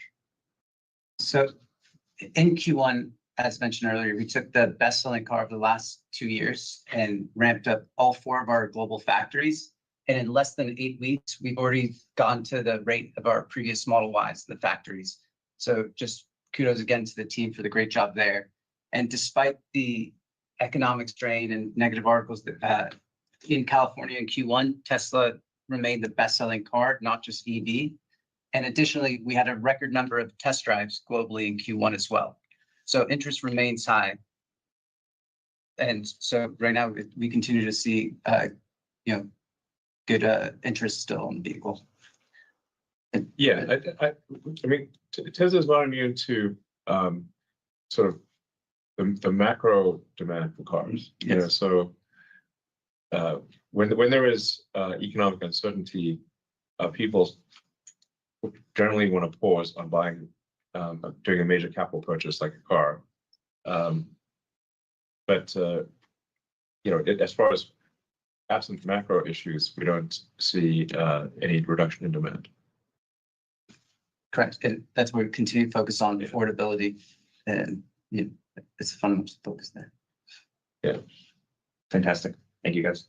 The next question is regarding the Tesla Optimus pilot line. Could you confirm if it is currently operational? If so, what is the current production rate of Optimus bots per week? Additionally, how might the recent tariffs impact the scalability of this production line moving forward? No, Optimus, I just want to emphasize, Optimus is still very much a development program. It's not a large volume production. It's fine. This year, we'll make a few that, we do expect to make thousands of Optimus robots, but most of that production is going to be at the end of the year. So almost everything in Optimus is new. There's not like an existing supply chain for the motors, gearboxes, electronics, actuators, really anything in the almost anything in the Optimus apart from the AI for Tesla, the Tesla AI computer, which is the same as the one in the car. So when you have a new complex manufactured product, it'll move as fast as the slowest and least lucky component in the entire thing. And as a first order approximation, there's like 10,000 unique things. So that's why does anyone who tells you they can predict with precision the production ramp of a truly new product doesn't know what they're talking about. It is literally impossible. So you go through this like series of constraints where it's like this part's the limiting factor now, that part's the limiting factor now, this part's the limiting factor, and multiply that by 1,000 basically. And then the rate of the production ramp is decided by how quickly you can solve each of those problems. Now, Optimus was affected, by the magnet issue from China, because the Optimus actuators in the ARM do use permanent magnets. Now, Tesla as a whole does not need to use permanent magnets, but when something is volume constrained, like an ARM of the robot, then you want to try to make the motors as small as possible. And then, so we did design in permanent magnets for those motors, and those were affected by the supply chain, by basically China requiring an export license to send out any rare earth magnets. So we're working through that with China. Hopefully we'll get a license to use the rare earth magnets. China wants some assurances that these are not used for military purposes, which obviously they're not. They're just going into a humanoid robot. So it's not a weapon system. But that is an example of a challenge there. But I'm confident we'll overcome these issues, and we'll, by the end of this year, have thousands of Optimus robots. Great. Thank you very much. And the last question we already covered earlier, whether robotaxi was still on track for this year. So with that, we can move on to analyst questions. The first question is going to come from Pierre at New Street. Pierre, please unmute yourself. Hey guys, can you hear me? Yeah. That's great. So I'm super excited to hear robotaxi and Optimus becoming the very tangible future for Tesla. But I have actually a question on the legacy, not the legacy, but the current auto business. And when I look back at the ramp of Model 3 a few years ago, I really saw it as being the iPhone of cars, a new product, completely reinvented, very different user experience, vastly superior, impossible to match for traditional competitors. And for the iPhone, it resulted in the high end of the smartphone market quadrupling in size, and actually Apple taking 60% market share.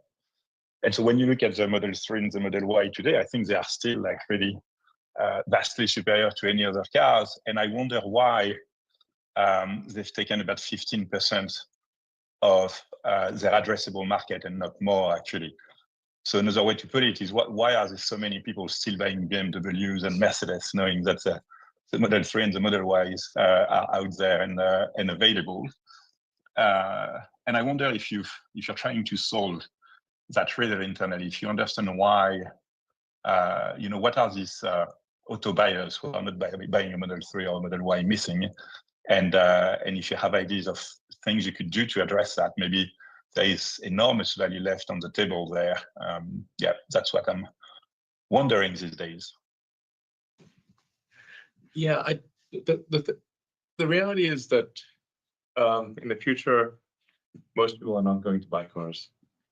So it's kind of what one could sort of say, look, if you think you want to continue with your phone metaphor, you can remember the days of the flip phones when there was 100 different flip phone designs, and I would the mistake that manufacturers made was to try to make many different variants of a flip phone. but which was a mistake. They should have made the iPhone. So because obviously everyone's going to want a smartphone, but in the beginning of when the iPhone came out, I was like, wow, I can't believe these guys are not reacting as though this is death. But they didn't. They kept making variants of flip phones. Nokia, I think at one point was the most valuable company in the world, or close to it. But they kept making flip phones. Trying to find another market niche. Maybe somebody wants a phone of a different style, maybe this different color or whatever it is. Nope, they just want a super intelligent phone that can do everything. Just one. So I said this many years ago. In the future, in the not too distant future, buying a gasoline car that is not autonomous will be like riding a horse while using a flip phone. Some people still do it, but it's rare. Great. Thank you. The next question comes from Emmanuel Rosner at Wolf. Emmanuel, please unmute yourself. Great. Thanks for taking my question. So Elon, the public version of the FSD software still has a decent amount of, I guess, intermittent human interventions that are required. So what's still required for the software on your end to get to a level where it doesn't need to be supervised? And I'm asking that in the context of, obviously, the June launch being in the next couple of months. What still needs to happen? And we are working on a number of items to improve the robustness. Yeah. We are aware of the interventions that are happening in the public builds, and that's why we are hardcore burning it down. And really just picking some initial launch city helps us focus on solving all the issues that we face here. For example, is focusing on Austin, we're not solving all the issues that customers in Boston or somewhere else might face. And then here we just have a big list of all the issues, just burn it down, and that's what the team is working on, along with other sort of redundancy issues. For example, if one of the computers goes down right now in the customer fleet, it would throw the red hands and ask you to take over, but we don't want that kind of situation. So you're solving both the reliability issues of the autonomy software and also the reliability issues of the system software together for Austin. Yeah, we just worked through a long tail of unusual interventions. And these are really very rare. Like as I was saying earlier, you have intervention every 10,000 miles. I mean, that's a lot of driving you got to do to even find one case where that happens. Yeah, and some interventions are happening due to systematic missing functionality. For example, for handling emergency vehicles correctly, you don't need to consume audio as an input. But then the customer-facing versions don't have audio input, but the version that's going to be in Austin will have audio input and so on. Okay, but would you have remote operators, for example? I mean, every now and then, if a car gets stuck or something, someone will unblock it. But it's just because we are a bit conservative and tend towards more safety than even if we get stuck every now and then. We do have remote support, but it's not going to be required for safe operation. If anything, it's just required for more availability. Anyway, it's only a couple months away, so you can just see it for yourself in a couple months in Austin. Great. Our next question comes from Edison at Deutsche Bank. Edison, please unmute yourself. Hi, thank you very much for the question. So I want to ask about the Optimus supply chain going forward. You mentioned very fast ramp up. What do you envision that supply chain looking like? Is it going to require many more suppliers to be in the U.S. now because of the tariffs? How does one kind of think about what needs to happen there? We have to see how things settle out. I don't know yet. I mean, so some things we're doing, as we've already talked about, which is that we've already taken tremendous steps to localize our supply chain. We're more localized than any other manufacturer, and we have a lot of things underway that to increase the localization to reduce supply chain risk associated with geopolitical uncertainty. Did you have a follow-up? Yeah. Wanted to come back actually to the robotaxi then. Do you have a sense on how many cars or how big the scale will be initially and how that might ramp up? I know you're targeting, millions of vehicles in the second half kind of next year. But initially at launch, how many vehicles would be reasonable? And is it going to be as simple as if one goes to Austin, let's say in late June or July, you'll be able to request? Yeah. We're still debating the exact number to start off on day one, but it's like, I don't know, maybe 10 or 20 vehicles on day one. Watch it carefully, then scale it up rapidly after that. So, we want to make sure that we're paying very close attention the first time this happens.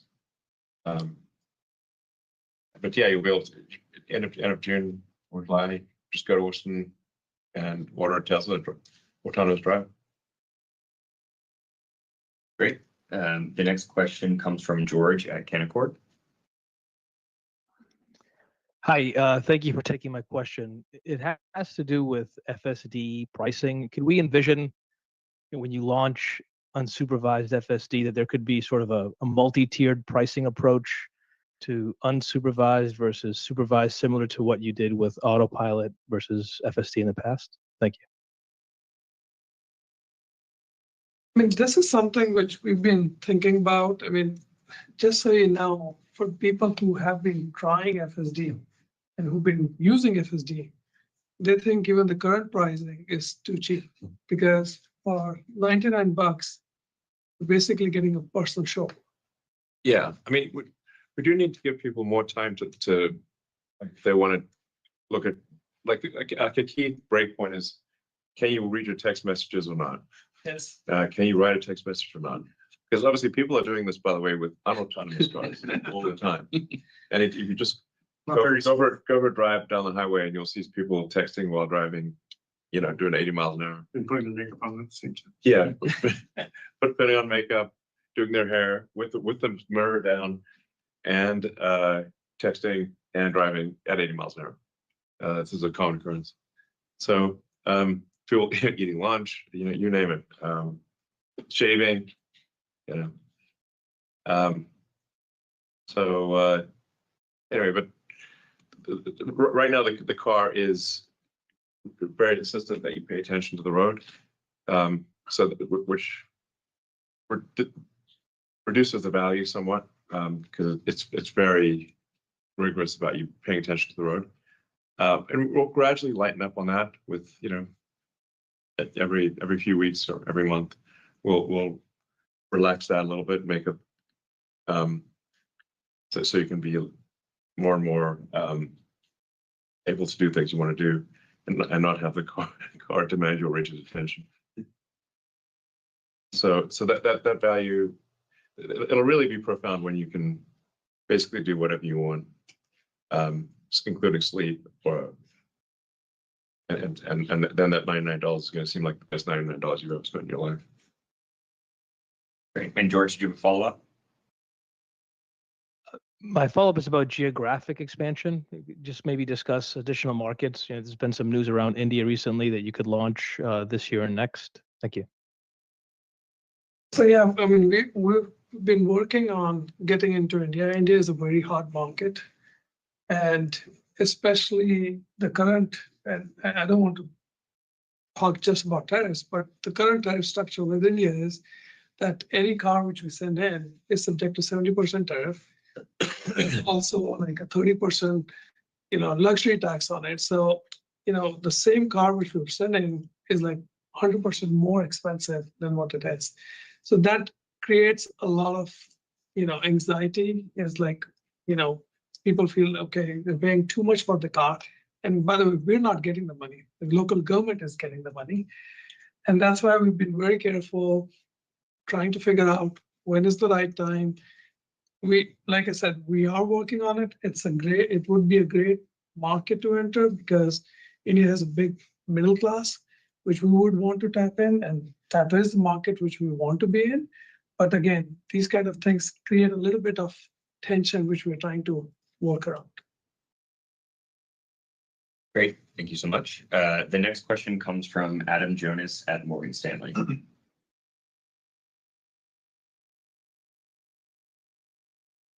Go ahead, Adam.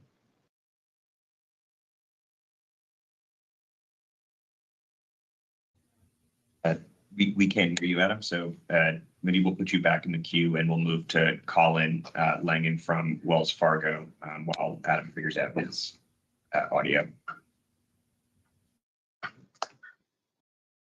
Colin, please unmute yourself.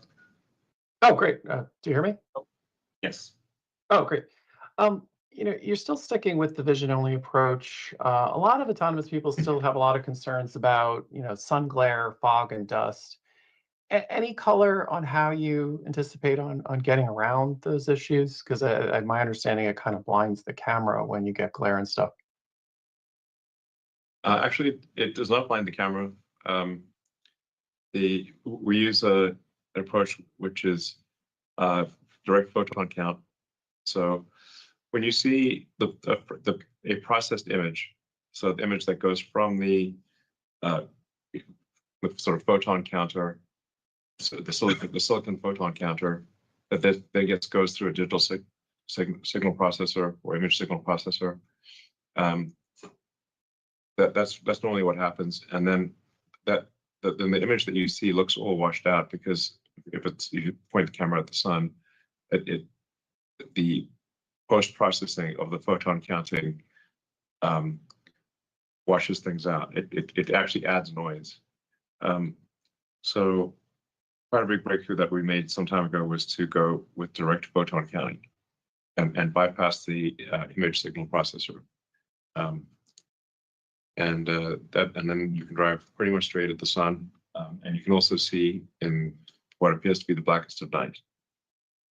And then, in fog we can see as well as people can, probably better, but I'd say probably slightly better than people, than the average person anyway.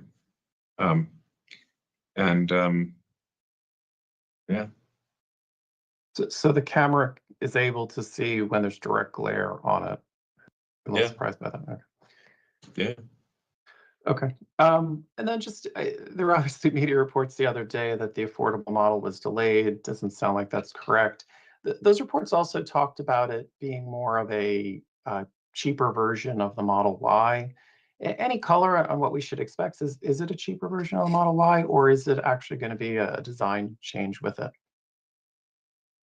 So I think Lars already covered it in answering one of the say.com questions. The real thing which we are trying to focus on is affordability.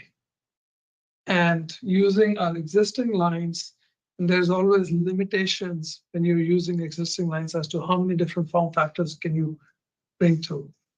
So that's the way I would say you should think about it. And I don't know if Lars anything more to add. Yeah, and I think I said this before in other calls, like, with the recent upgrades to the Model 3 and the Model Y platforms, we made some pretty great cars at pretty great prices, and we added a bunch of features and things like that.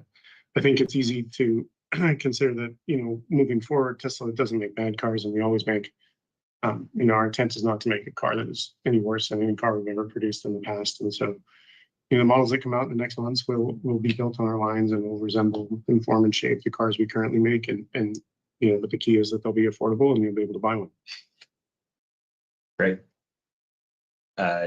We might have time for one last question. Adam, we'll try your audio again. You want to try to unmute yourself, Adam? All right. Unfortunately, still not working. So Sorry. Oh, there you go. Sorry, guys. Technology. Go ahead, Adam. Yeah, hi. Yeah, in the February 28th Joe Rogan interview, Elon, you advocated for a ramp in tariffs to give people time to adjust. Otherwise, in a quote, you said the system would break and bad things would happen. So are things breaking yet?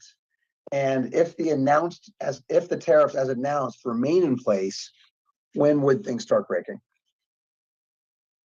Well, at the risk of stating the obvious, I'm one of many advisors to the president. I'm not the president. So, but I've made my opinion clear to the president, and that and other people made their opinion clear to the president. He listens, he talks to many people, and he makes his decision. And I'm hopeful that the president will observe whether my predictions are more accurate than the predictions of others, and perhaps weigh my advice differently in the future. We shall see. I'm an advocate of predictable tariff structures, and generally I'm an advocate for free trade and lower tariffs. But now one does need to take a look at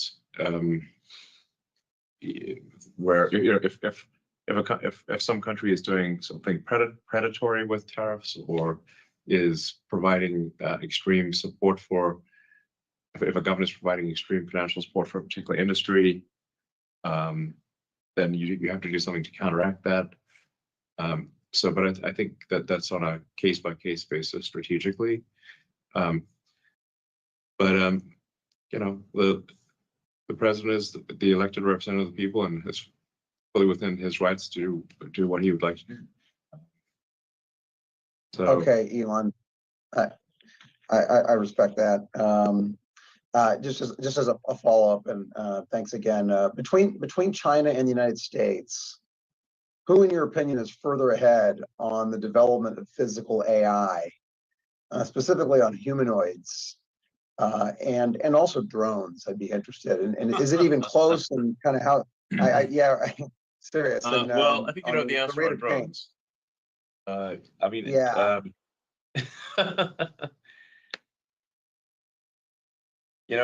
A friend of mine, Naval, made this, posted on X. I reposted it. I think a prophetic statement, which is any country that cannot manufacture its own drones is doomed to be the vassal state of any country that can. And America cannot currently manufacture its own drones. But that's it, again. Fortunately. China, I believe, manufactures about 70% of all drones. And if you look at the total supply chain, China is almost 100% of drones have a supply chain dependency on China. So China is in a very strong position. Here in America, and we need to shift more of our people and resources to manufacturing,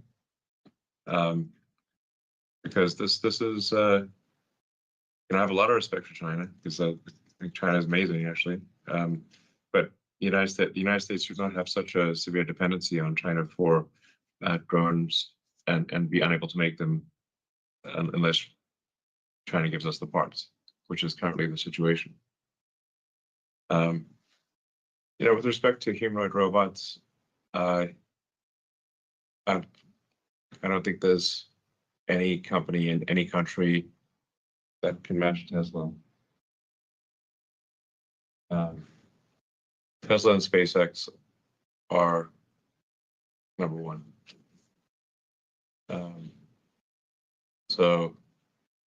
And then now I'm a little concerned that on the leaderboard, ranks 2 through 10 will be Chinese companies. But I'm confident that rank 1 will be Tesla. Great. Well, I think that's unfortunately all the time we have for today. We appreciate all your questions and look forward to talking to you next quarter. Thank you very much, and goodbye.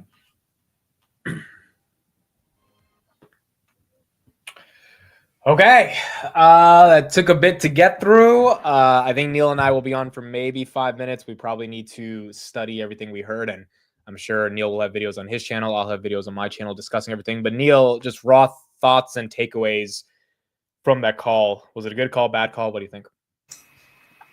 I mean, putting aside all the macro stuff that happened since the start of the call, because I think that's a very big factor why the stock is up and why the whole market is up right now. The call started probably very bad, right? This was probably the most boring intro of an earnings call I've ever heard. I mean, this whole call was very unstructured. We're used to that, but maybe this time a bit more. It ended on a more positive tone, I would say, although there were some questions there where we got basically no answer, right? The one from Pierre talking about, I mean, how much is left on the table, what can I do with that, etc., etc. Suddenly we start to talk about flip phones. I mean, what the heck is going on here? Talk about flip phones. I mean, Apple gets free advertising here in this earnings call. So there were some interesting things that they said, such as the test rights right in Q1 were very high despite the brand damage. So record numbers of test drives in Q1. So I think that's pretty good. Legacy Model Y was sold out in the United States as well. And then with the more affordable models, did you hear a clear-cut answer? Because what I heard there was not clear at all, and it does seem like we are going to get a stripped-down version of a Model 3 and a Model Y. That's exactly what I heard. They kept stressing the affordability part of it, and so that means a Model Y with like 50% less features and maybe $8,000 cheaper. Yeah, but I mean, they focused a lot on the monthly cost, right, and not on the whole price, so on the monthly cost. If it's on the monthly cost, then fine. If you can reduce that monthly cost by I don't know, an X amount, fine. But then again, right now the battery size, right, the amount of range that you're getting, people already have range anxiety at the moment. So imagine what will happen when you're starting to reduce the range of those more affordable models. I hope it doesn't happen. I hope the cost cuts happen through other stuff. I don't know how they will reduce it by a significant amount, because I mean, for it to make sense, it will have to be a significant reduction. Yeah. Otherwise, what's the point? Yep. That's a good point. I think there were a lot of questions that were not answered in this call. Optimus, Elon puts out a timeline of 1 million robots by 2030. He said 500,000 by 2027. So I don't know how he came to that math. Obviously, he's kind of just throwing numbers out there. He even said maybe by 2029 we'll get 1 million. So he tried to pump Optimus a little bit.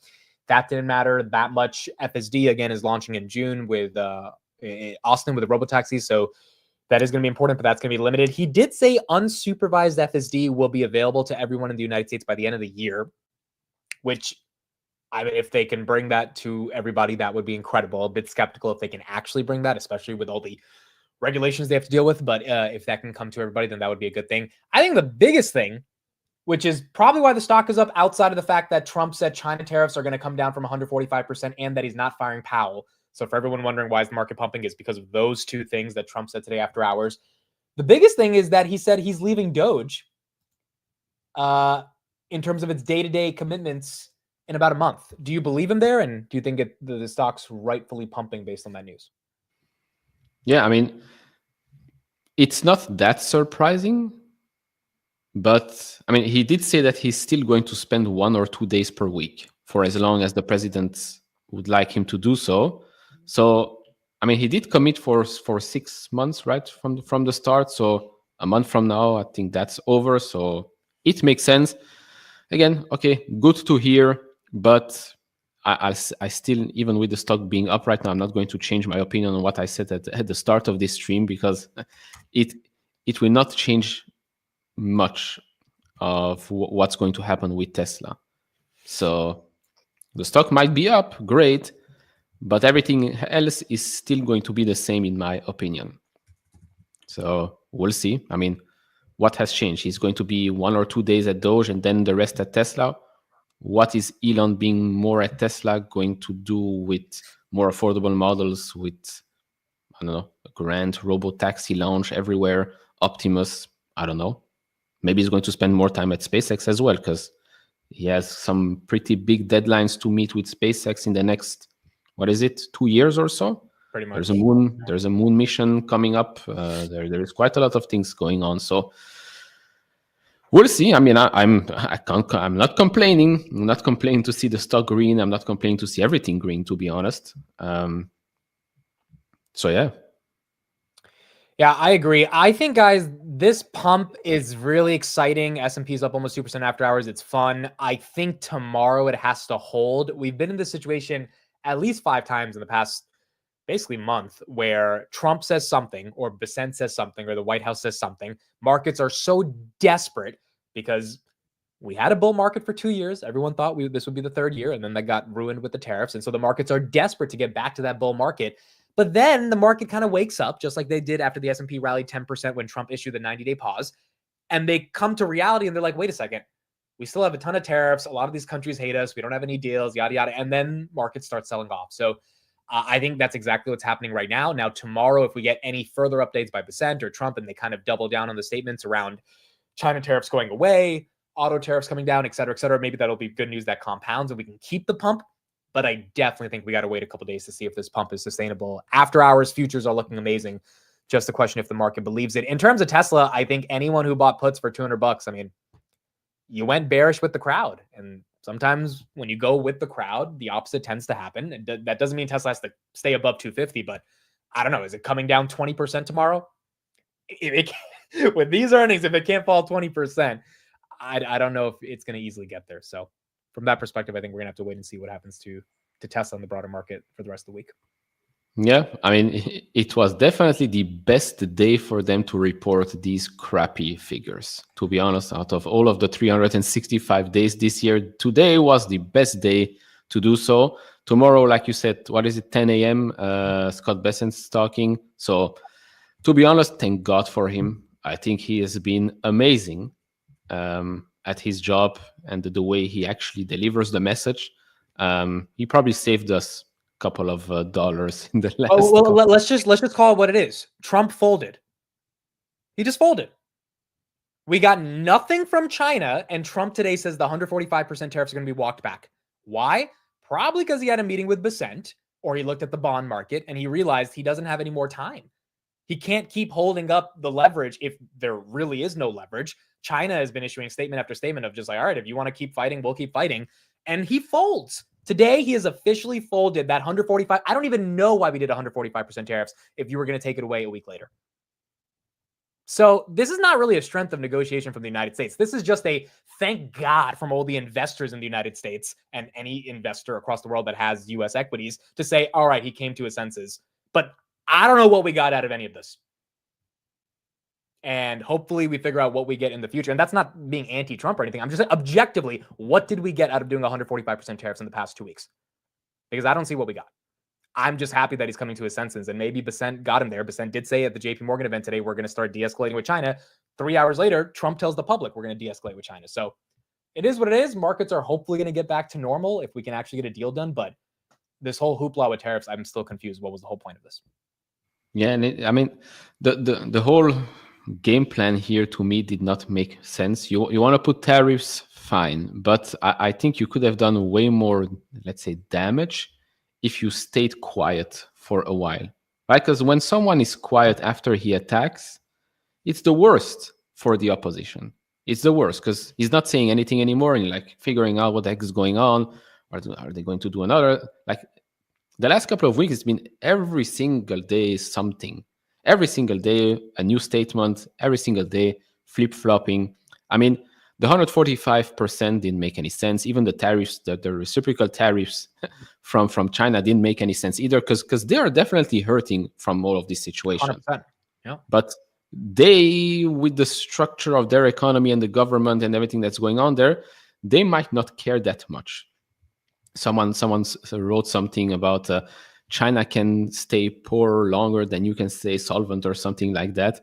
It's like the thing that Buffett said, or Buffett or Graham, whatever. So this whole thing, you highlighted one. Yeah, we got cheaper stocks. That is 100% true. We got now, an earnings season that starts with super low expectations. So I fully expect a lot of stocks to go up, even on bad numbers or okay figures because the bar has been set so low. Yep. Plenty of the companies are going to beat their own guidance and expectations because the dollar is so weak. And a lot of these companies previously got hit because of FX headwinds, which are now going to be FX tailwinds for not just this quarter, but for the next one as well, probably. So that helps as well. But yeah, eventually you would like to get some good deals at the end of the day because fine, tariffs are coming down. We don't know how much, right? We can go back to 100 or 125 or even 84. It's still quite high. But at the end of the day, you want to see deals. You want to see deals from China, from Vietnam, from Japan, from South Korea, from Europe, from Latin America. There are going to be some changes in supply chain, which again is fine. You don't want everything to be based in Asia, in China. Doesn't make any sense. To be honest, it never made much sense why the whole world was okay with Taiwan being 80+% of the supply chain of Agreed. That's where we needed to focus tariffs on semiconductors, pharmaceuticals, etc. But broad base little knickknacks that we get from China being tariffed 145%, I don't think anyone understood what the purpose of that was. Yeah, and I mean, Tesla, they also touched on that during the earnings call, right, with the India question. Yep. For them, it doesn't make much sense to enter India as long as the tariffs there are extremely high, which again makes sense. Even without the tariffs, if you think you can sell a $40,000 or a $35,000 Model Y, you're crazy. It's not going to work at all. So yeah, some changes are needed across the board for sure. I just think that the game plan could have been much better. But look, we probably had the worst thing behind us already, which for us investors is probably a good thing. Now it's I guess time to actually announce some deals. We've got 90 days. I don't think they'll wait 80 days to announce the first deal. I think we'll probably get one in the next couple of weeks. So yeah, I think if we don't, markets are going to go right back to where they went to last week, which is like, wait, this is all fluff, because they'll pump on the fluff because markets are super headline sensitive, but then they're going to ask for the substance. And if it's not there, like relatively soon, even a couple of days after, you tend to sell off. And so I think we might see that again, but if we don't, and we're actually turning the corner, well, thank goodness, because it's been a month of buying the dip. I mean, at some point, hopefully we can move on to the next leg of this market. Yeah, for sure. I mean, even for the companies reporting in the next couple of weeks, I mean, what are they going to say? They don't know, right? If they get hit with 50% tariffs or 100% or 10%, well, it changes the overall guidance of that company. So to be honest, the next couple of weeks for guidance, it's going to be, okay, bull case scenario, bear case scenario type of guidance. Do with that what you want, Wall Street, but helpful, it will not be that helpful. So yeah, I am excited for the earnings season, to be honest, because I do think that we're going to see quite a lot of moves. Dude, if we got through this call, we can get through any call. This one, look, they didn't start the analyst questions until an hour. I've never seen that before. And maybe it's because Elon realized how much people are like worried about the stock and he wanted to really spend time answering. I mean, there was like a 5-second pause almost between every word at one point. So it took a long time, but I think most people are relatively okay with the amount of details they gave, even if they didn't love the answers. Yeah. All right, cool. Thank you, everybody. Appreciate it for staying with us. Neil's YouTube and Twitter, along with Jose's, is in the description. You guys can follow him out there if you're watching from my channel. Neil, Jose, and I will probably be doing a ton more calls in the next month. Jose and I usually do NVIDIA, but all three of us will probably do NVIDIA this time as well. And then we got Google on Thursday. So we will see what Google says. Tesla, okay call, crappy numbers, good after hours macro, stocks up about 5%. And now it's just a question of how the rest of big tech earnings ultimately plays out. Yep. All right. Thank you, everybody. Appreciate it. We'll see you guys on the next one. Bye, everyone. Bye-bye.